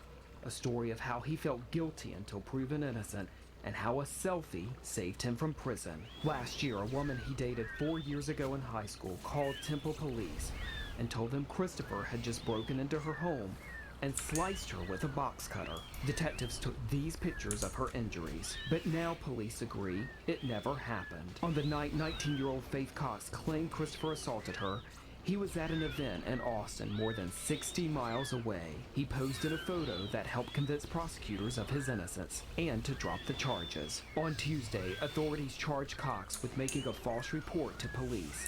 She faces up to 180 days in jail if convicted. Christopher spent 10 months working to get his case thrown out, all the while facing the possibility of 99 years in prison if he didn't. She is not a person in my life anymore. I'm finally done with her, and I can move on with my life and feel great about it. With his name now cleared, Christopher says he plans to join the Navy. He also wants to possibly start a nonprofit called What About Me to help people just like him, accused of a crime they didn't do. He also wants to focus on healing the emotional scars of an ordeal that never should have happened. It's going to be a long journey, but I hope to get to a good endpoint. Christopher says he still has no idea why Cox made the report to police in the first place. Her attorney said today that he would not comment on that aspect of the case. Tony Plahetsky, KVUE News.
tripping.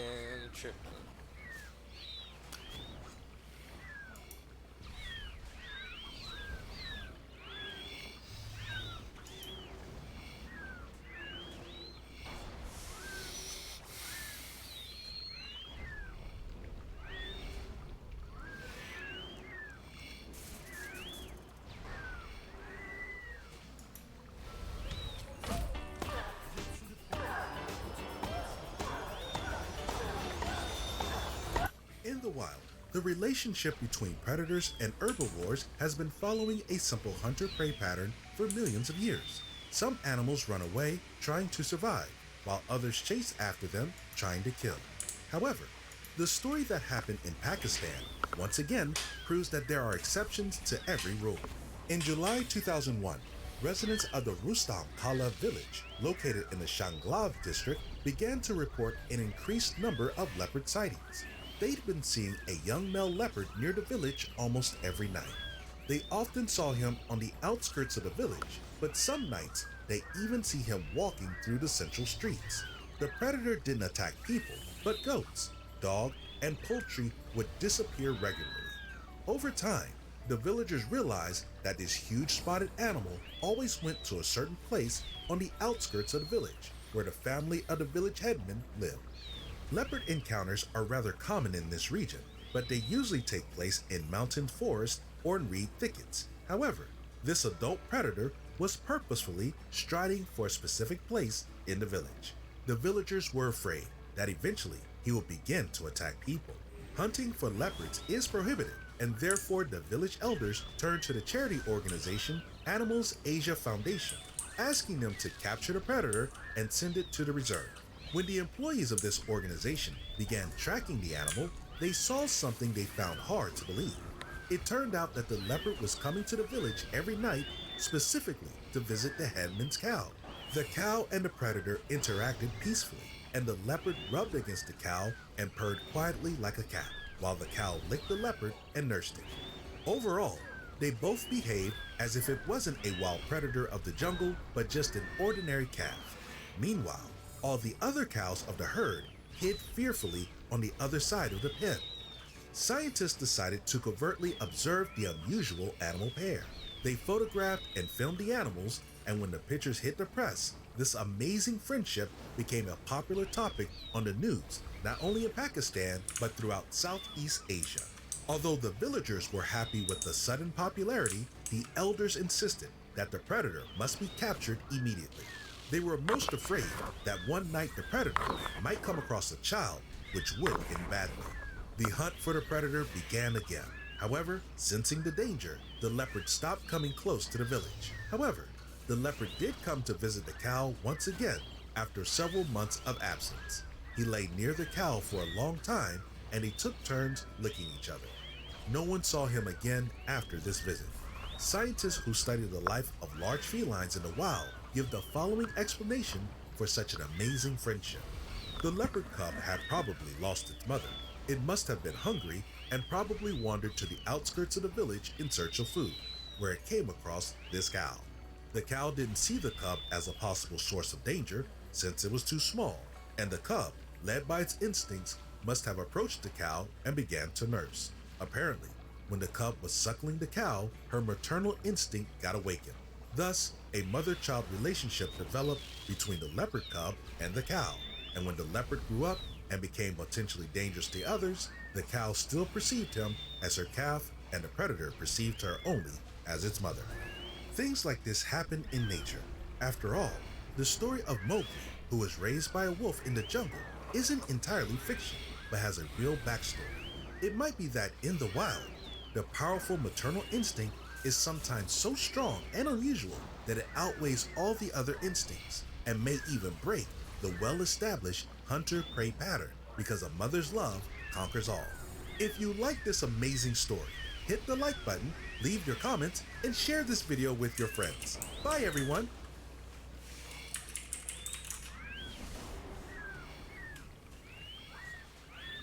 Gamefly gives you access to thousands of games and movies. It's just 54 cents a day for a month of video game rentals. 77 cents gets you 2 discs at a time. Gamefly, video games delivered to your door.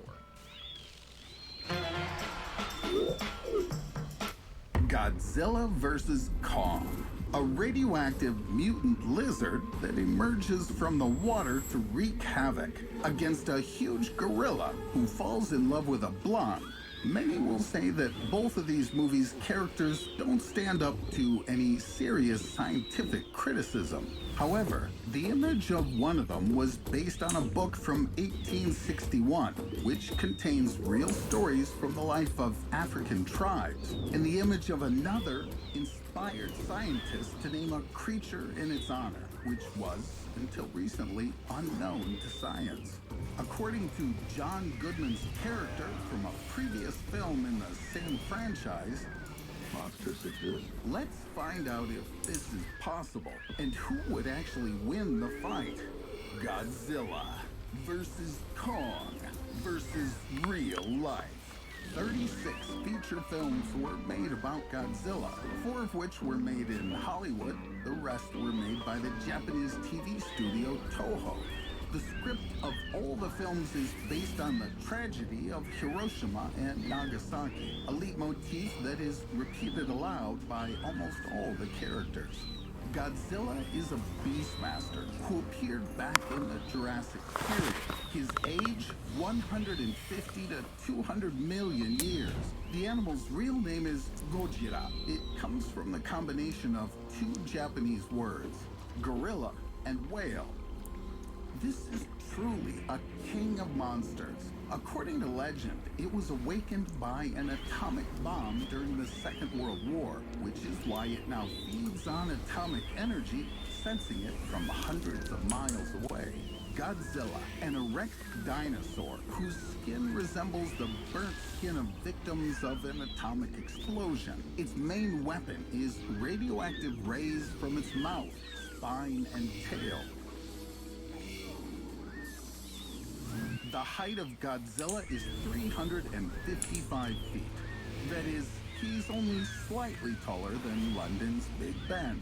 The weight of this monster, about 90,000 tons, which is about half the supply of the gold ever mined by mankind. Godzilla cannot be killed with weapons of mass destruction. The monster is undefeatable against evil. He is evil himself. It's Godzilla. Yes, but could such a monster live and function in the real world? To feed such a lizard, it would have to consume 215 million calories a day. If Godzilla decided to feed on people, then every day we'd have to sacrifice 2,000 of our fellow citizens to him. But it's not just the lizard's incredible appetite that would be a problem for him. His body wouldn't be adapted to the Earth's gravity. At a height of 108 meters, Godzilla's heart wouldn't be able to pump such a huge volume of blood. The force of gravity would also affect his bones. Even if we assume that his skeleton was made of heavy-duty material like adamantium, in real life, we could expect Godzilla to have serious back problems.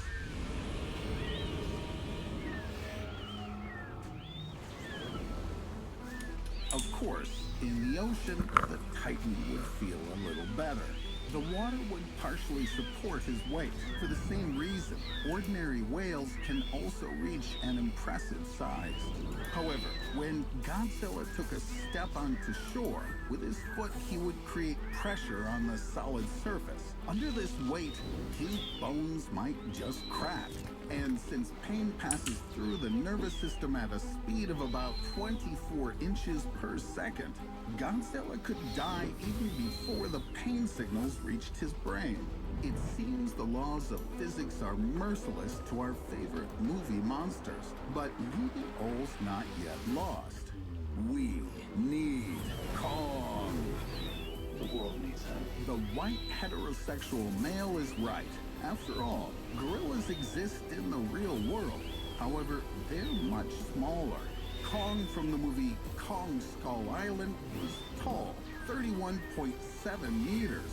The spire of the Empire State Building, which Kong so likes to climb, reaches a height of 62.2 meters. That is, the modern movie gorilla would overcome it in one reach. Kong's weight is 108 tons. That makes it approximately 18 times heavier than an elephant.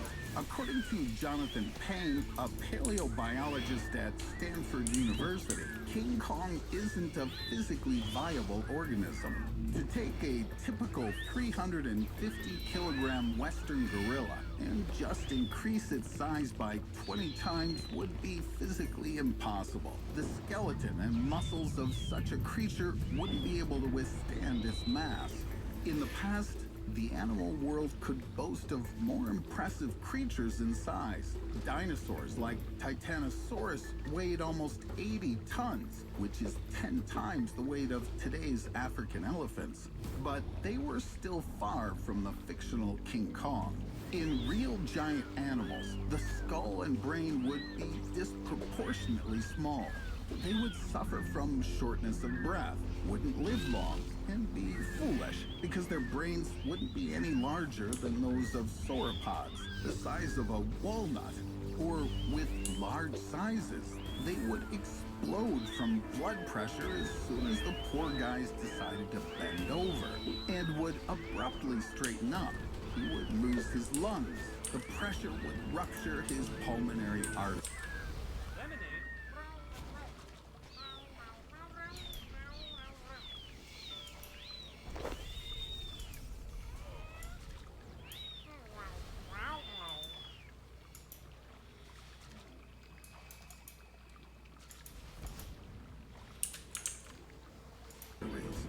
As you can see, in real life, both titans, if they entered the ring, would be in very bad condition. What do you say, John Goodman? Have you changed your mind? Monsters exist. Well, Godzilla and Kong may indeed exist in real life, but in a slightly different form.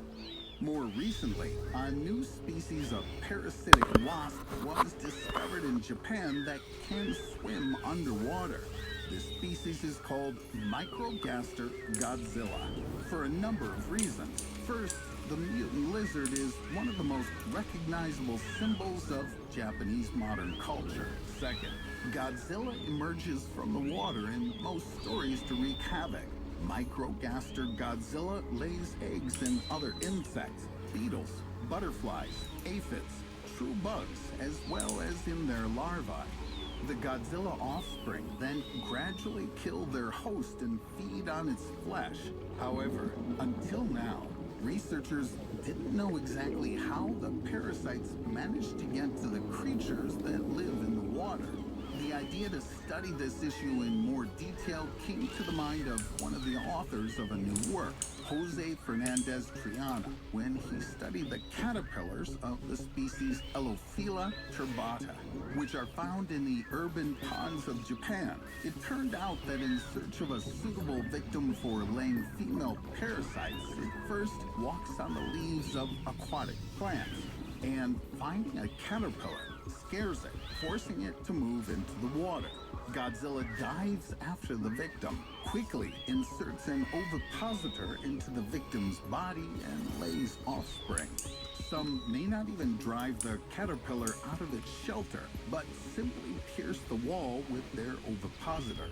But while Godzilla looks much less intimidating in real life, the story of the real Kong seems more creepy than all the films about him combined.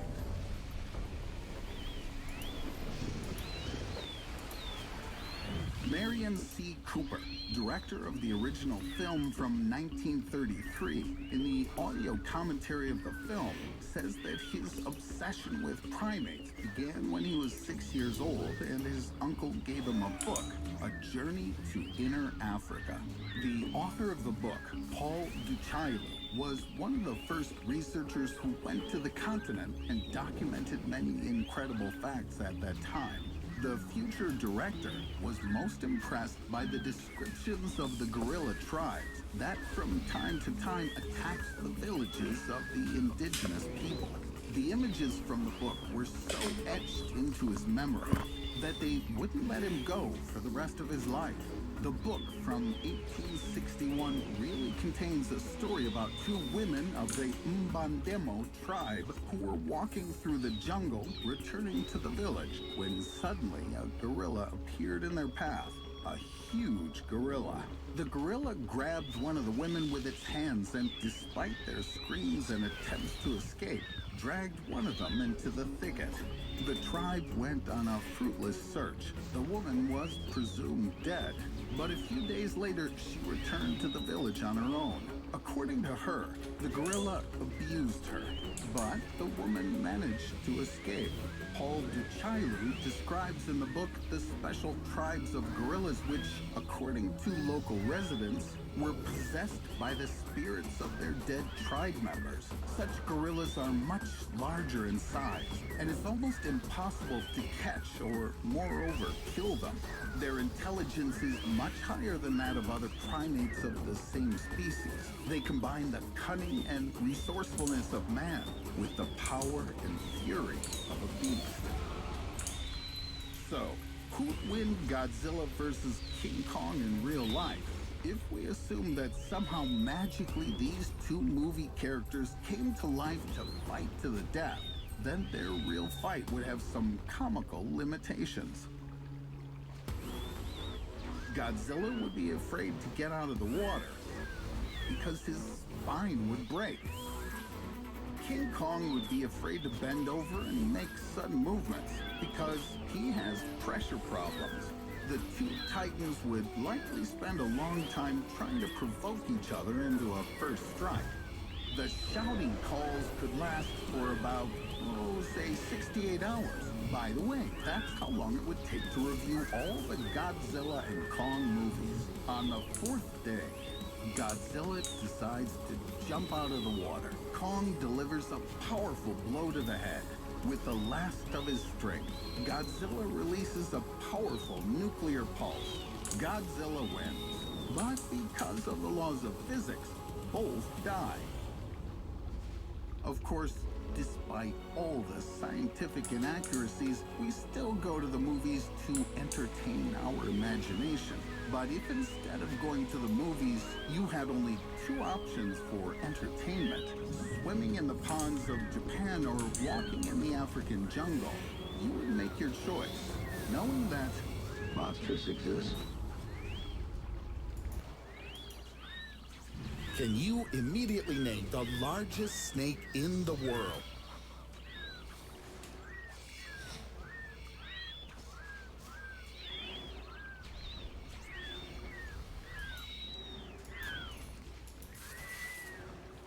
Why is Lily the best bank account for freelancers? You really don't know already?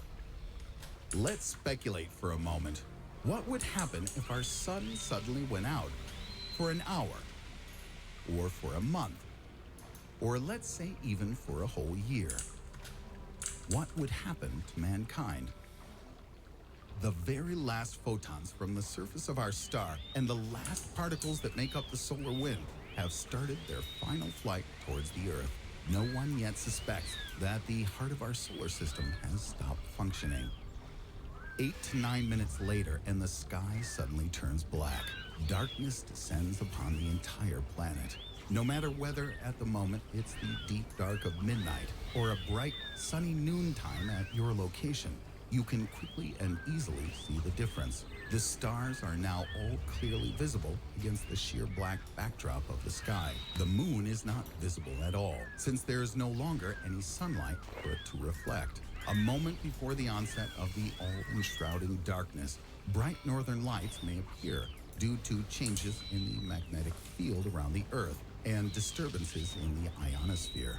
The most dreadful consequence of all is the complete and utter cessation of the process of photosynthesis, resulting in plants and cyanobacteria no longer producing oxygen. This will soon lead to, how shall we say, difficulties for every living being.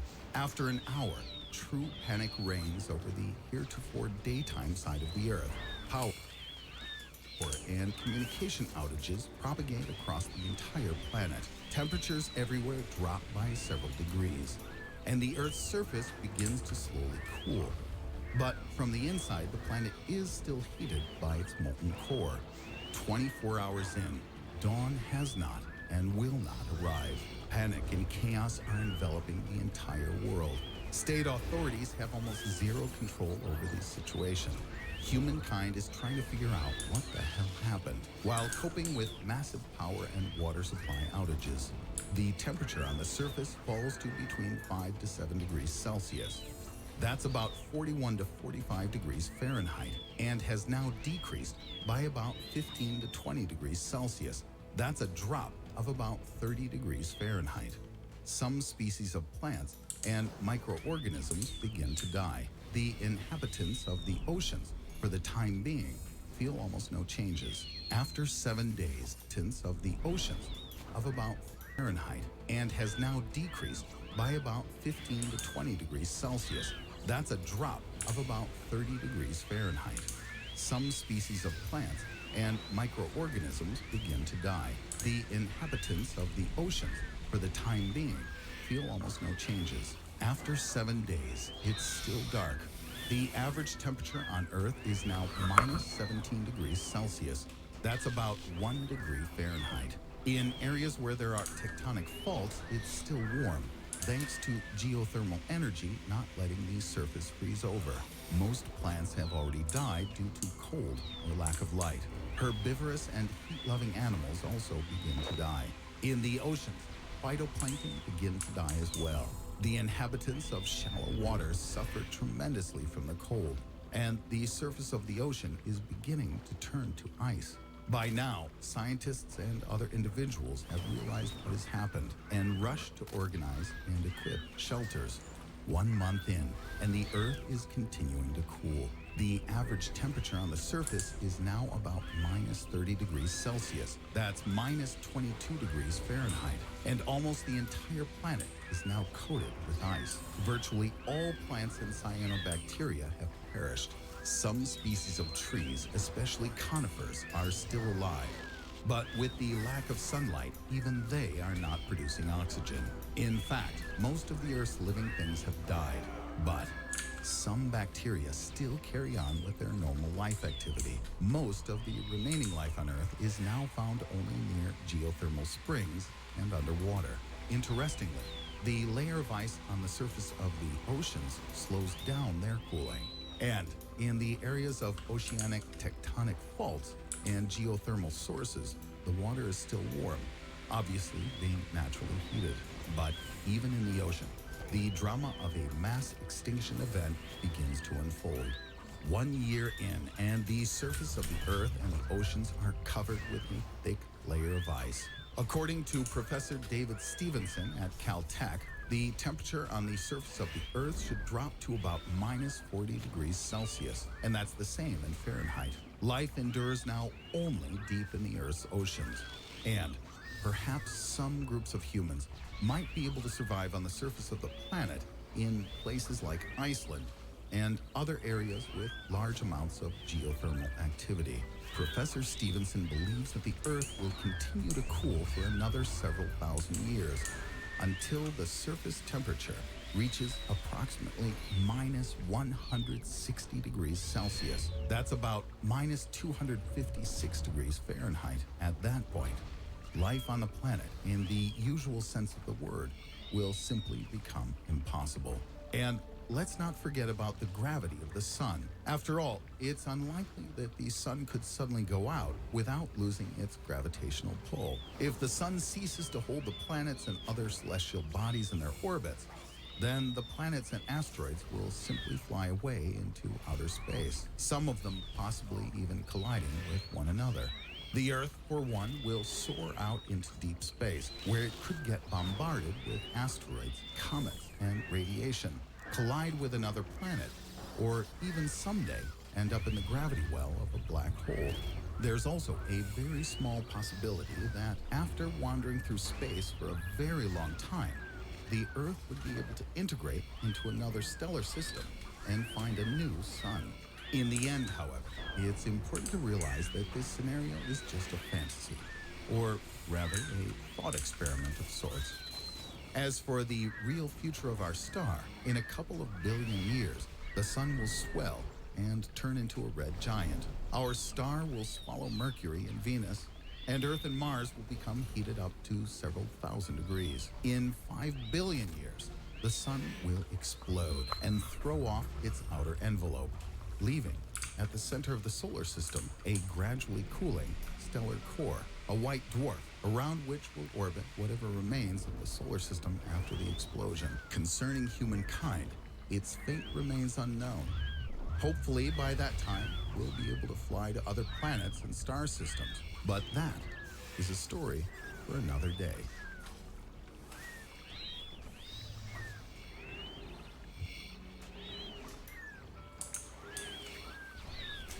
In the next 60 seconds, I'm going to show you a smoothie recipe that will kill your cravings and boost your metabolism. This shake is something that I eat every single day, and it helps me stay lean and healthy all year round. After a long day, all I used to want to do is sit down and watch Netflix and eat a bowl of ice cream. This might sound like you. I used to do that. Now when I'm watching The Office. We are often annoyed by people who are either too cold or too hot, but everyone has their own threshold of tolerance. You might roll your eyes when an employee closes an office window in the middle of July because of the breeze. But if you yourself were to encounter an unusually low temperature, you'd get frostbite. And the Eskimos, who are accustomed to the cold, would simply laugh at you, because for them, this is an ordinary chill. So how can you survive extreme cold or heat if you're just an ordinary, unprepared person and not the famous Dutch Iceman Wim Hof or the successful Mexican runner Lorena, who can withstand nearly any heat? For them, fighting the temperature, making records, and competing is a matter of life. But there was a case when an ordinary nomad, Tyson Steele, found himself caught between two elements: ice and fire. At one point, cold and heat suddenly also became the work of his life, or death. Can heat kill? The average body temperature of humans during the day ranges from 35.5 degrees to 37.2 Celsius. The highest mark on a conventional mercury thermometer is 42 degrees Celsius. Do you wonder why? The next higher mark of 43 degrees Celsius is certainly fatal for a person. Remember how disgusting you felt when the thermometer showed anything above 37 Celsius. Sometimes, even on a normal day of vacation, simply relaxing in the shade in your swimsuit, you already feel unwell. What if you need to run a marathon? Maria Lorena Ramirez is a young girl from the hot tropics of Mexico. Running became her addiction. It's very easy to recognize her in a crowd of marathon runners. Just look at the out-of-breath athletes in professional sneakers and shorts. Do you see the girl who overtakes them in sandals and a dress? This is Lorena. Despite the high temperature, she's also wearing shorts, but they're under massive skirts or dresses. Lorena never even wears a hat. Have you ever had heat stroke? It comes after 41 degrees Celsius. You begin to feel nausea, dizziness, weakness, then confusion and lack of coordination sets in. But Lorena continues to run and comes to the finish line first. Lorena never traveled by public transport to get between towns. She ran in the blazing sun, across the hot ground in shoes made from recycled tires, as she does now. What's so special about this girl? Why can her body be pushed in a way that's beyond the control of an ordinary person? Can the cold kill? Wim Hof threw his first challenge to the extreme cold at the age of 17. Walking in the park, the young guy was literally drawn to cold water. I went into the water for just a minute and realized this is what I need. After a couple of months, Wim was able to spend 7 whole minutes under the ice. If you find yourself in 10-degree water, you'll lose consciousness in 30 to 60 minutes, and in 1 or 2 hours, you'll die of hypothermia.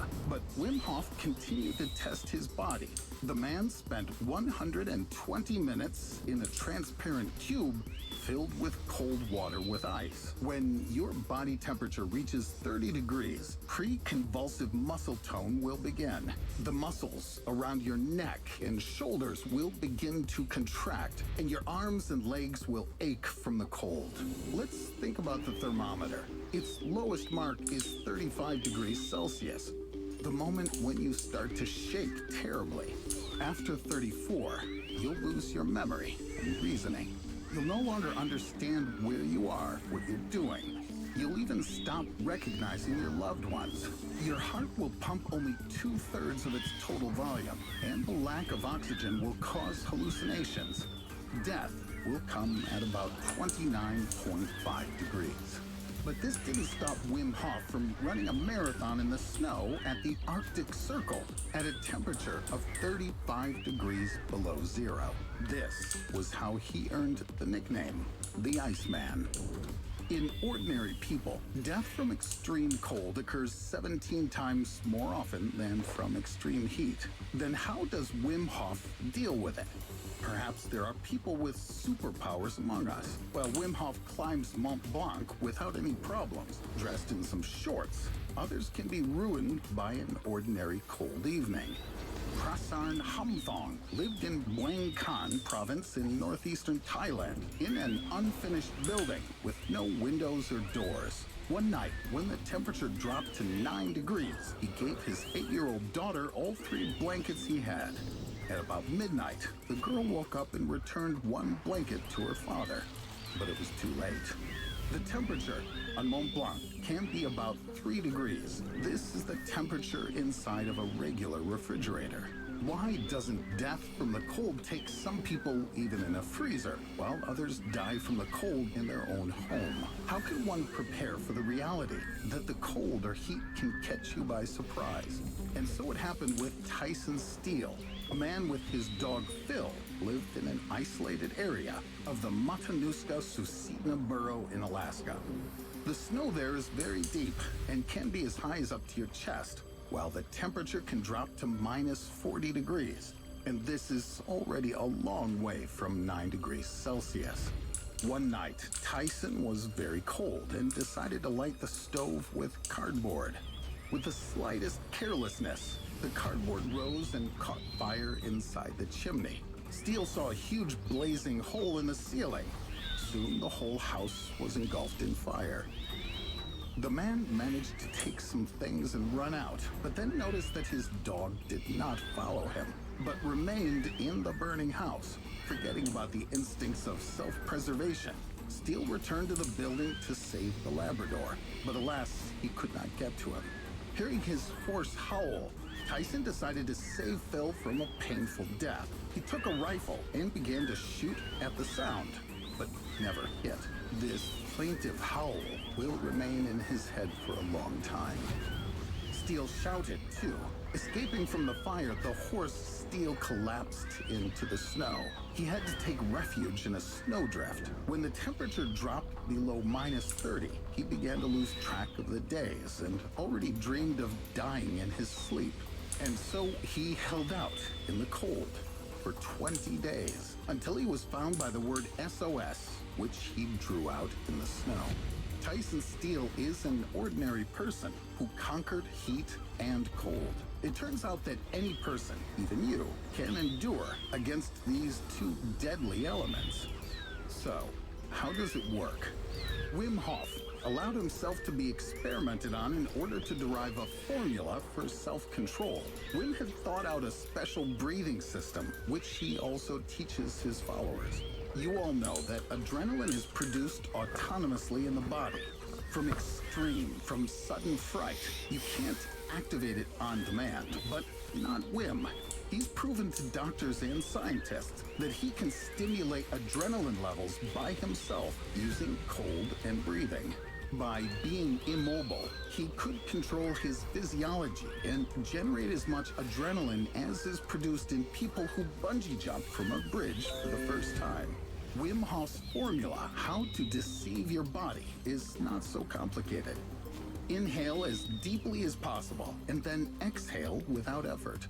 Repeat 30 times. Then release all the air and don't breathe for 1 or 2 minutes. Having felt the urge to inhale and hold your breath for 15 seconds. Repeat 3 times. Constant breathing trick. My personal experience with Curology has been a great one. That's what it comes down to, it being personalized. Training and hardening is the path to self-regulation. It's air and breath that are the first source of salvation. Hoff also believes that modern people have lost touch with the cold, began to wear warm clothes, are accustomed to comfort. As Wim Hof said himself, we can go to the moon, Mars, anywhere, but we can't fully understand our own body. Wim Hof spends a lot of time in nature, and while away from it, feels that everything is crumbling inside him. Lorena is silent a lot and doesn't like to talk. She completely withdraws into herself when she goes to graze goats or take care of local owls. She sits on the hills for a long time, gazing at the light of the sun, like Tyson Steele. When he roamed, he was always close to nature and felt like part of it. This is the second component: meditation. In any incomprehensible situation, you should calm down and look deep inside yourself. You have to master your body with the help of what's going on in your head. Even if a fire is burning around or an avalanche is approaching, remember, you're part of nature, and the answer is within you. The third thing that will help you is your voice. What drives you? What is the motivation? What are you telling yourself or not telling yourself? Wim Hof tries to completely free himself from thoughts. During a marathon, Lorena also thinks of nothing but light. Lorena sings a calming old song about fireflies in her head. She has a goal. This is the light, and she runs towards it. Tyson Steele has a million thoughts in his head. What to do? What will happen to him? He lost everything, but all thoughts are drowned out by the howl of a beloved dog, which burns alive. I'm sorry, Phil. I'm so guilty. He hesitated between not fighting further or even immediately putting a bullet in his forehead. And in order to survive, to see loved ones, and to bury Phil with dignity. If you're ever on the verge of death from cold and heat, breathe and calm down so that you can hear the voice inside your head that tells you not to stop fighting.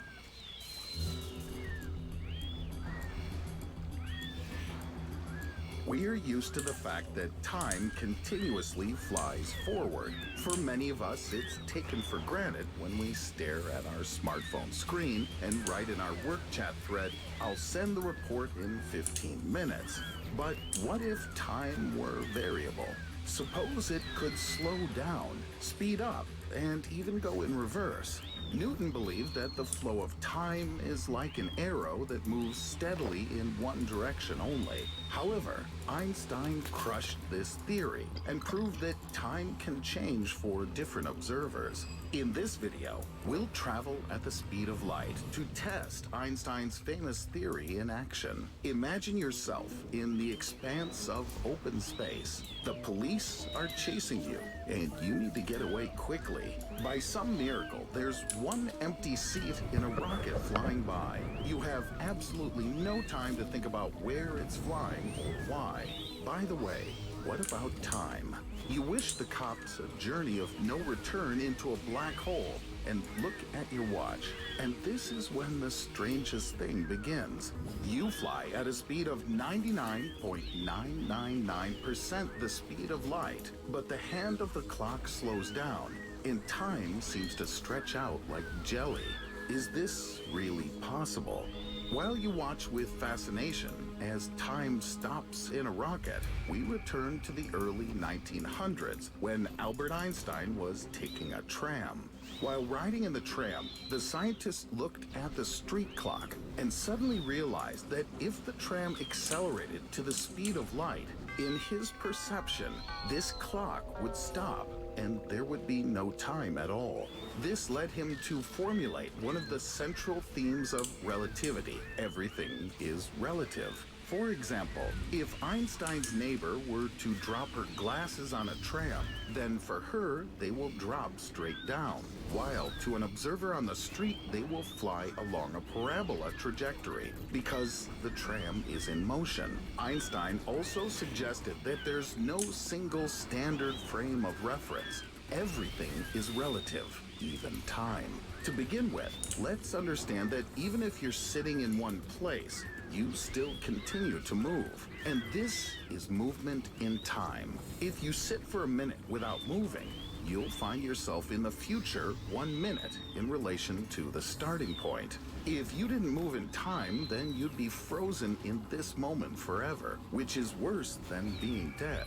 But what happens if you get up and take a step forward? You've now moved in space, just a little bit while still moving in time. And then, strange things start to happen. When you start to move in space, your speed is changing, and you experience slightly slower movement in time, while your speed through space increases slightly. It's similar to a system of communicating vessels. If you take from one, it will arrive from the other, and vice versa. Thus, an increase in speed can distort events. Imagine a person standing on a platform with two lightning bolts striking on either side of them. Since this person is in the middle of these 2 points, the rays of light reach them simultaneously from both sides. But the paradox begins when another person who's on the train, traveling at the speed of light, looks at it. First, they'll see the light from the lightning closer to the train, and then the second lightning strike. Thus, time for a person at high speed slows down, and events are distorted. In fact, by approaching the speed of In the next 60 seconds, I'm going to show you a protein shake that kills cravings and boosts your metabolism. The shake is delicious. It can help you stay lean and healthy all year round. After a long day, most people want to watch Netflix and eat a bowl of ice cream. Does this sound like you? Instead, you can drink this one shake that supplies your body with the protein and nutrients it needs to thrive. No more cravings, no more sweet tooth, just protein, vitamins, and minerals. And here's the thing, it tastes just as good as ice cream, if not better. You might think I'm crazy, but I am telling you that you can squash cravings, beat the sweet tooth, and stoke your fat-burning engine with a protein shake that is organic, delicious. light, we create a time machine. Unfortunately, humanity is still too far from such a possibility. The highest speed at which a person has ever traveled is only 39,897 kilometers per hour. This is just 3/100ths of the speed of light. But let's imagine that anything is possible on our journey and return to the rocket, which is about to reach the speed of light. You are still looking at your watch while you ask the pilot to speed up. The sound of the engine echoes in your ears as you watch in fascination at the stars from the window, which rush by and appear red due to acceleration. But the time on your watch remains like a thick jelly, which seems to have begun to freeze. The clock seems to have stopped forever. In fact, increasing the speed of the spacecraft was not a good idea. Already at 10% of the speed of light, an increase in mass and a slowdown in time can be observed. If an object moves at 90% of the speed of light, then its mass doubles, and 20 minutes will be like 10. When an object reaches the speed of light, then its mass becomes almost infinite. This means that an infinite mass requires an infinite amount of energy, which is not found in any of the most powerful rockets. Therefore, in principle, it's impossible to speed up and surpass the speed of light. Let's imagine that we did manage to access infinite energy and see what happens next. You feel doomed as you look through the porthole. The stars are no longer visible. The space around the spacecraft becomes a solid dark tunnel because the light waves no longer reach your eyes. Your speed is 270,000 kilometers per second, 90% of light speed. The red light in the cockpit spreads out into a multitude of reflections. The clock has completely stopped. Now, you're almost sure you must be asleep. Suddenly, a hail of bullets pierces the ship's hull. The cops have surely caught up with us. We have no time. Let's go to light speed. The bullets stop in midair, like in the Matrix, and then start flying in the opposite direction. However, these aren't bullets. The fact is that at the speed of light, any speck of dust, from atomized hydrogen atoms to micrometeorites, inevitably become capable of piercing the ship's hull through and through. As you dodged these dust bullets, the ship managed to exceed the speed of light. Yes, from the point of view of science, this is impossible. And yet, we've gone too far in terms of capabilities of modern technology. So let's imagine what will happen next. When the speed of light is exceeded, cause and effect relationships begin to break, and events unfold in the reverse order. Now we will gradually catch up with the light emitted by sources at all earlier times. First, we would catch up with the photons emitted 10 minutes ago, then go back an hour, and so on. We could see, for example, an old man who gradually turns into a middle-aged man, then into a young boy, and lastly into a child. That is, time has turned back, and we're moving from the present to the past. The causes and effects have been reversed. Don't even try to imagine it in your head. The speed of light exceeds even the speed of thought, which moves only 250 kilometers per hour. Logically, you are returning to the moment when the flight just started. You just boarded the rocket, and you already know how this journey will end. So, we return to the beginning, and this time, you will act differently. Why accelerate to the speed of light when you can teleport away from the cops? I'll make a story about this in the next video. And as always, thanks for watching. I was eating because I was stressed out, candy bars and chips and donuts, gaining weight. But since I started Noom, I've lost 70 pounds. Before I went on Noom, I didn't like how I looked. I couldn't even see my feet. I've used diet programs in the past that required you to use their food. Problem is, once you stop using their food, you gain the weight back. What was holding me back was really understanding what I was eating.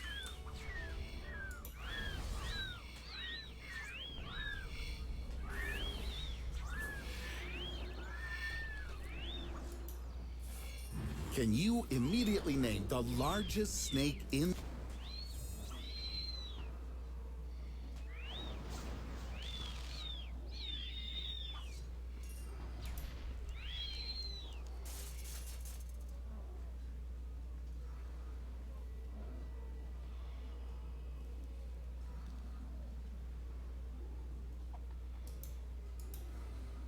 Every person who lives on this planet has seen a falling star, also known as a shooting star.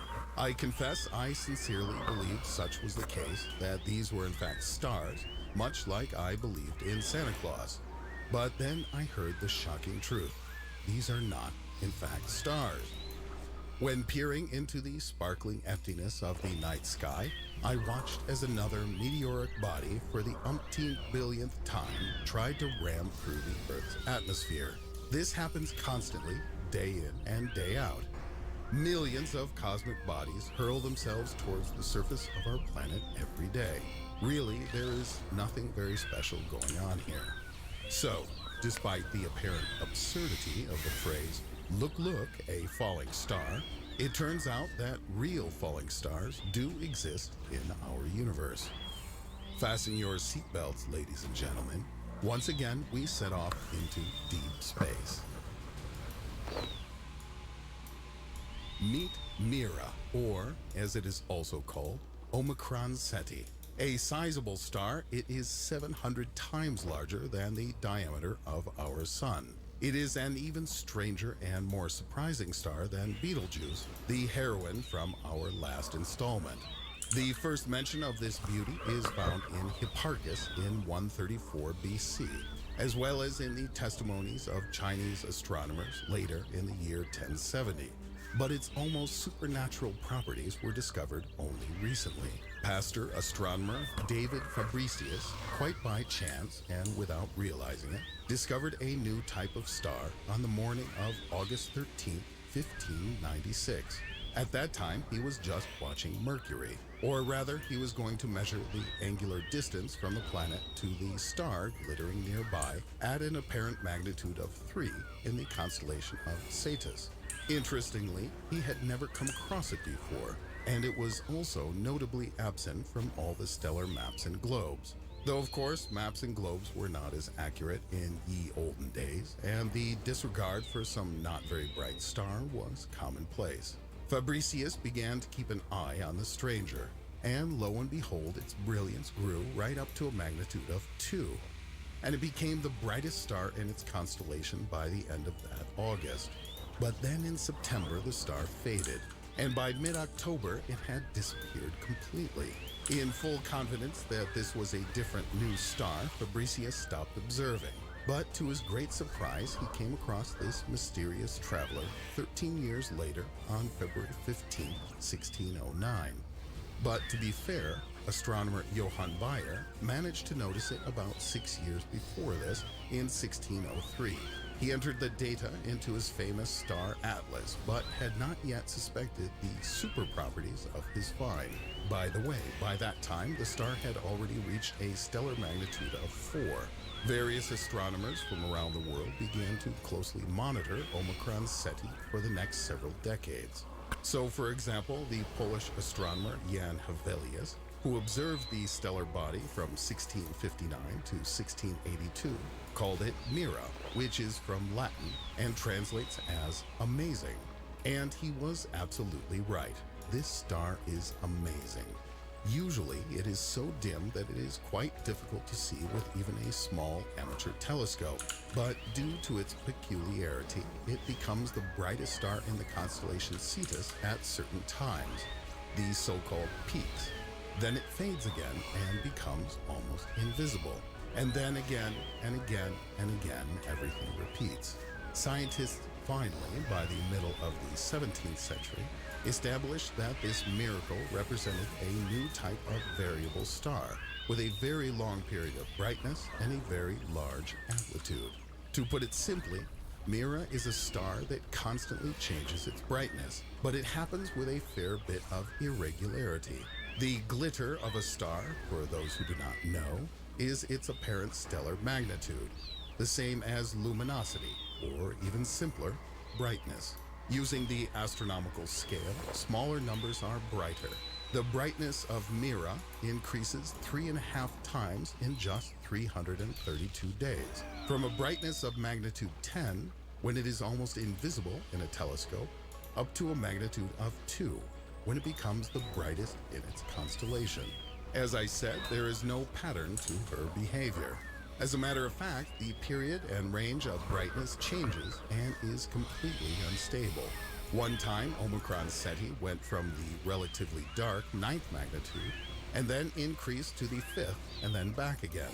Another time, she faded to the 10th magnitude, but then shot up to her maximum brightest magnitude of 2. As you can see, the fluctuations in luminosity are simply immense. But what does all this mean? The luminosity of Omicron Ceti, aka Mira, at the minimum of its brightness almost corresponds or is even slightly less than the luminosity of our sun. That means then that at the maximum, the brightness of Mira will surpass that of our sun by 700 times, and sometimes by as much as 1,500 times the brightness of our sun. The whole point of this is this. When red giants pulsate, the temperature of their surface also changes, which immediately affects the optical properties of the stellar atmosphere. As the temperature rises, the chemical compounds decompose and the atmosphere becomes more transparent. Also, a considerable role is taken by hot hydrogen masses, which erupt into the atmosphere during the periods of maximum brightness and further increase the brightness of the star. At least this is the most plausible explanation which I've managed to unearth of the amazing changes that regularly occur with Mira Ceti. And still, there is something more.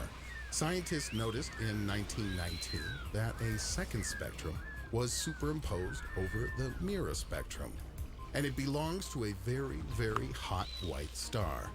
A satellite was discovered very close to Mira 4 years later. This hot little star is a white dwarf called Mira B, which, by the way, literally feeds on its much larger neighbor. Little Mira B orbits the giant Mira A only once every 400 years, and therefore the satellite has made just one complete revolution around Mira A since the time of Fabricius. The average distance from the main star to the orbit of the white dwarf is about 70 astronomical units. That is to say, 70 times the average distance from the Earth to the Sun. And the most interesting thing is that this little dwarf star has similar properties to her much more voluptuous friend. The white dwarf also changes its brightness regularly, but this happens for several other reasons.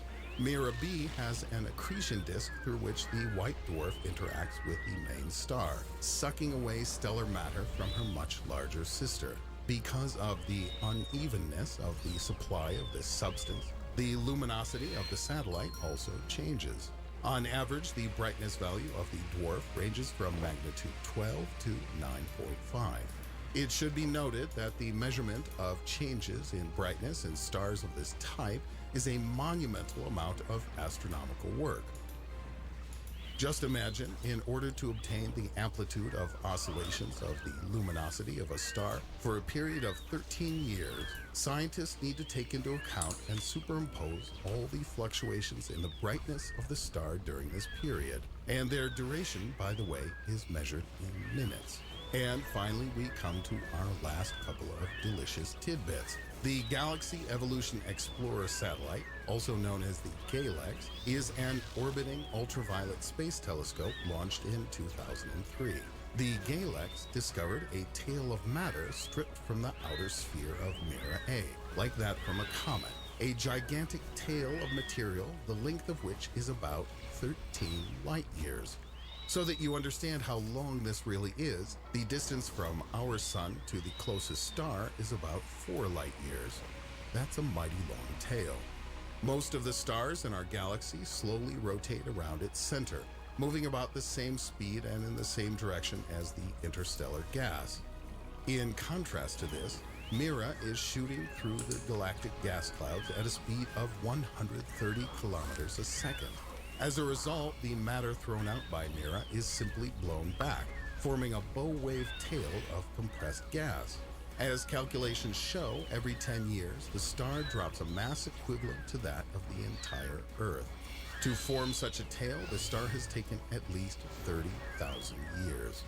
Oh, how I would like to see something like this up close.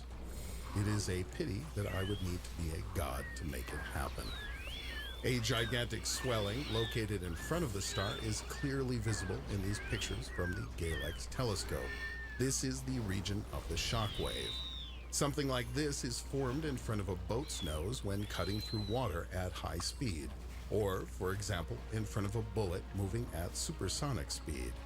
This is matter thrown out by the star, experiencing a head-on collision with particles of interstellar gas. And here my story comes to an end for today. In conclusion, I should like to add that currently we have discovered more than 46,000 such variable stars in the Milky Way, and about 10,000 in other galaxies. And this is only the beginning, as more are being discovered every year. Put likes or dislikes if you don't like it, subscribe to the channel, share with friends and well-behaved acquaintances. Until next time.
Hypersexuality and bipolar disorder. It's not a sex.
Alright, I'm gonna end the stream right here. Thanks for watching. Good night.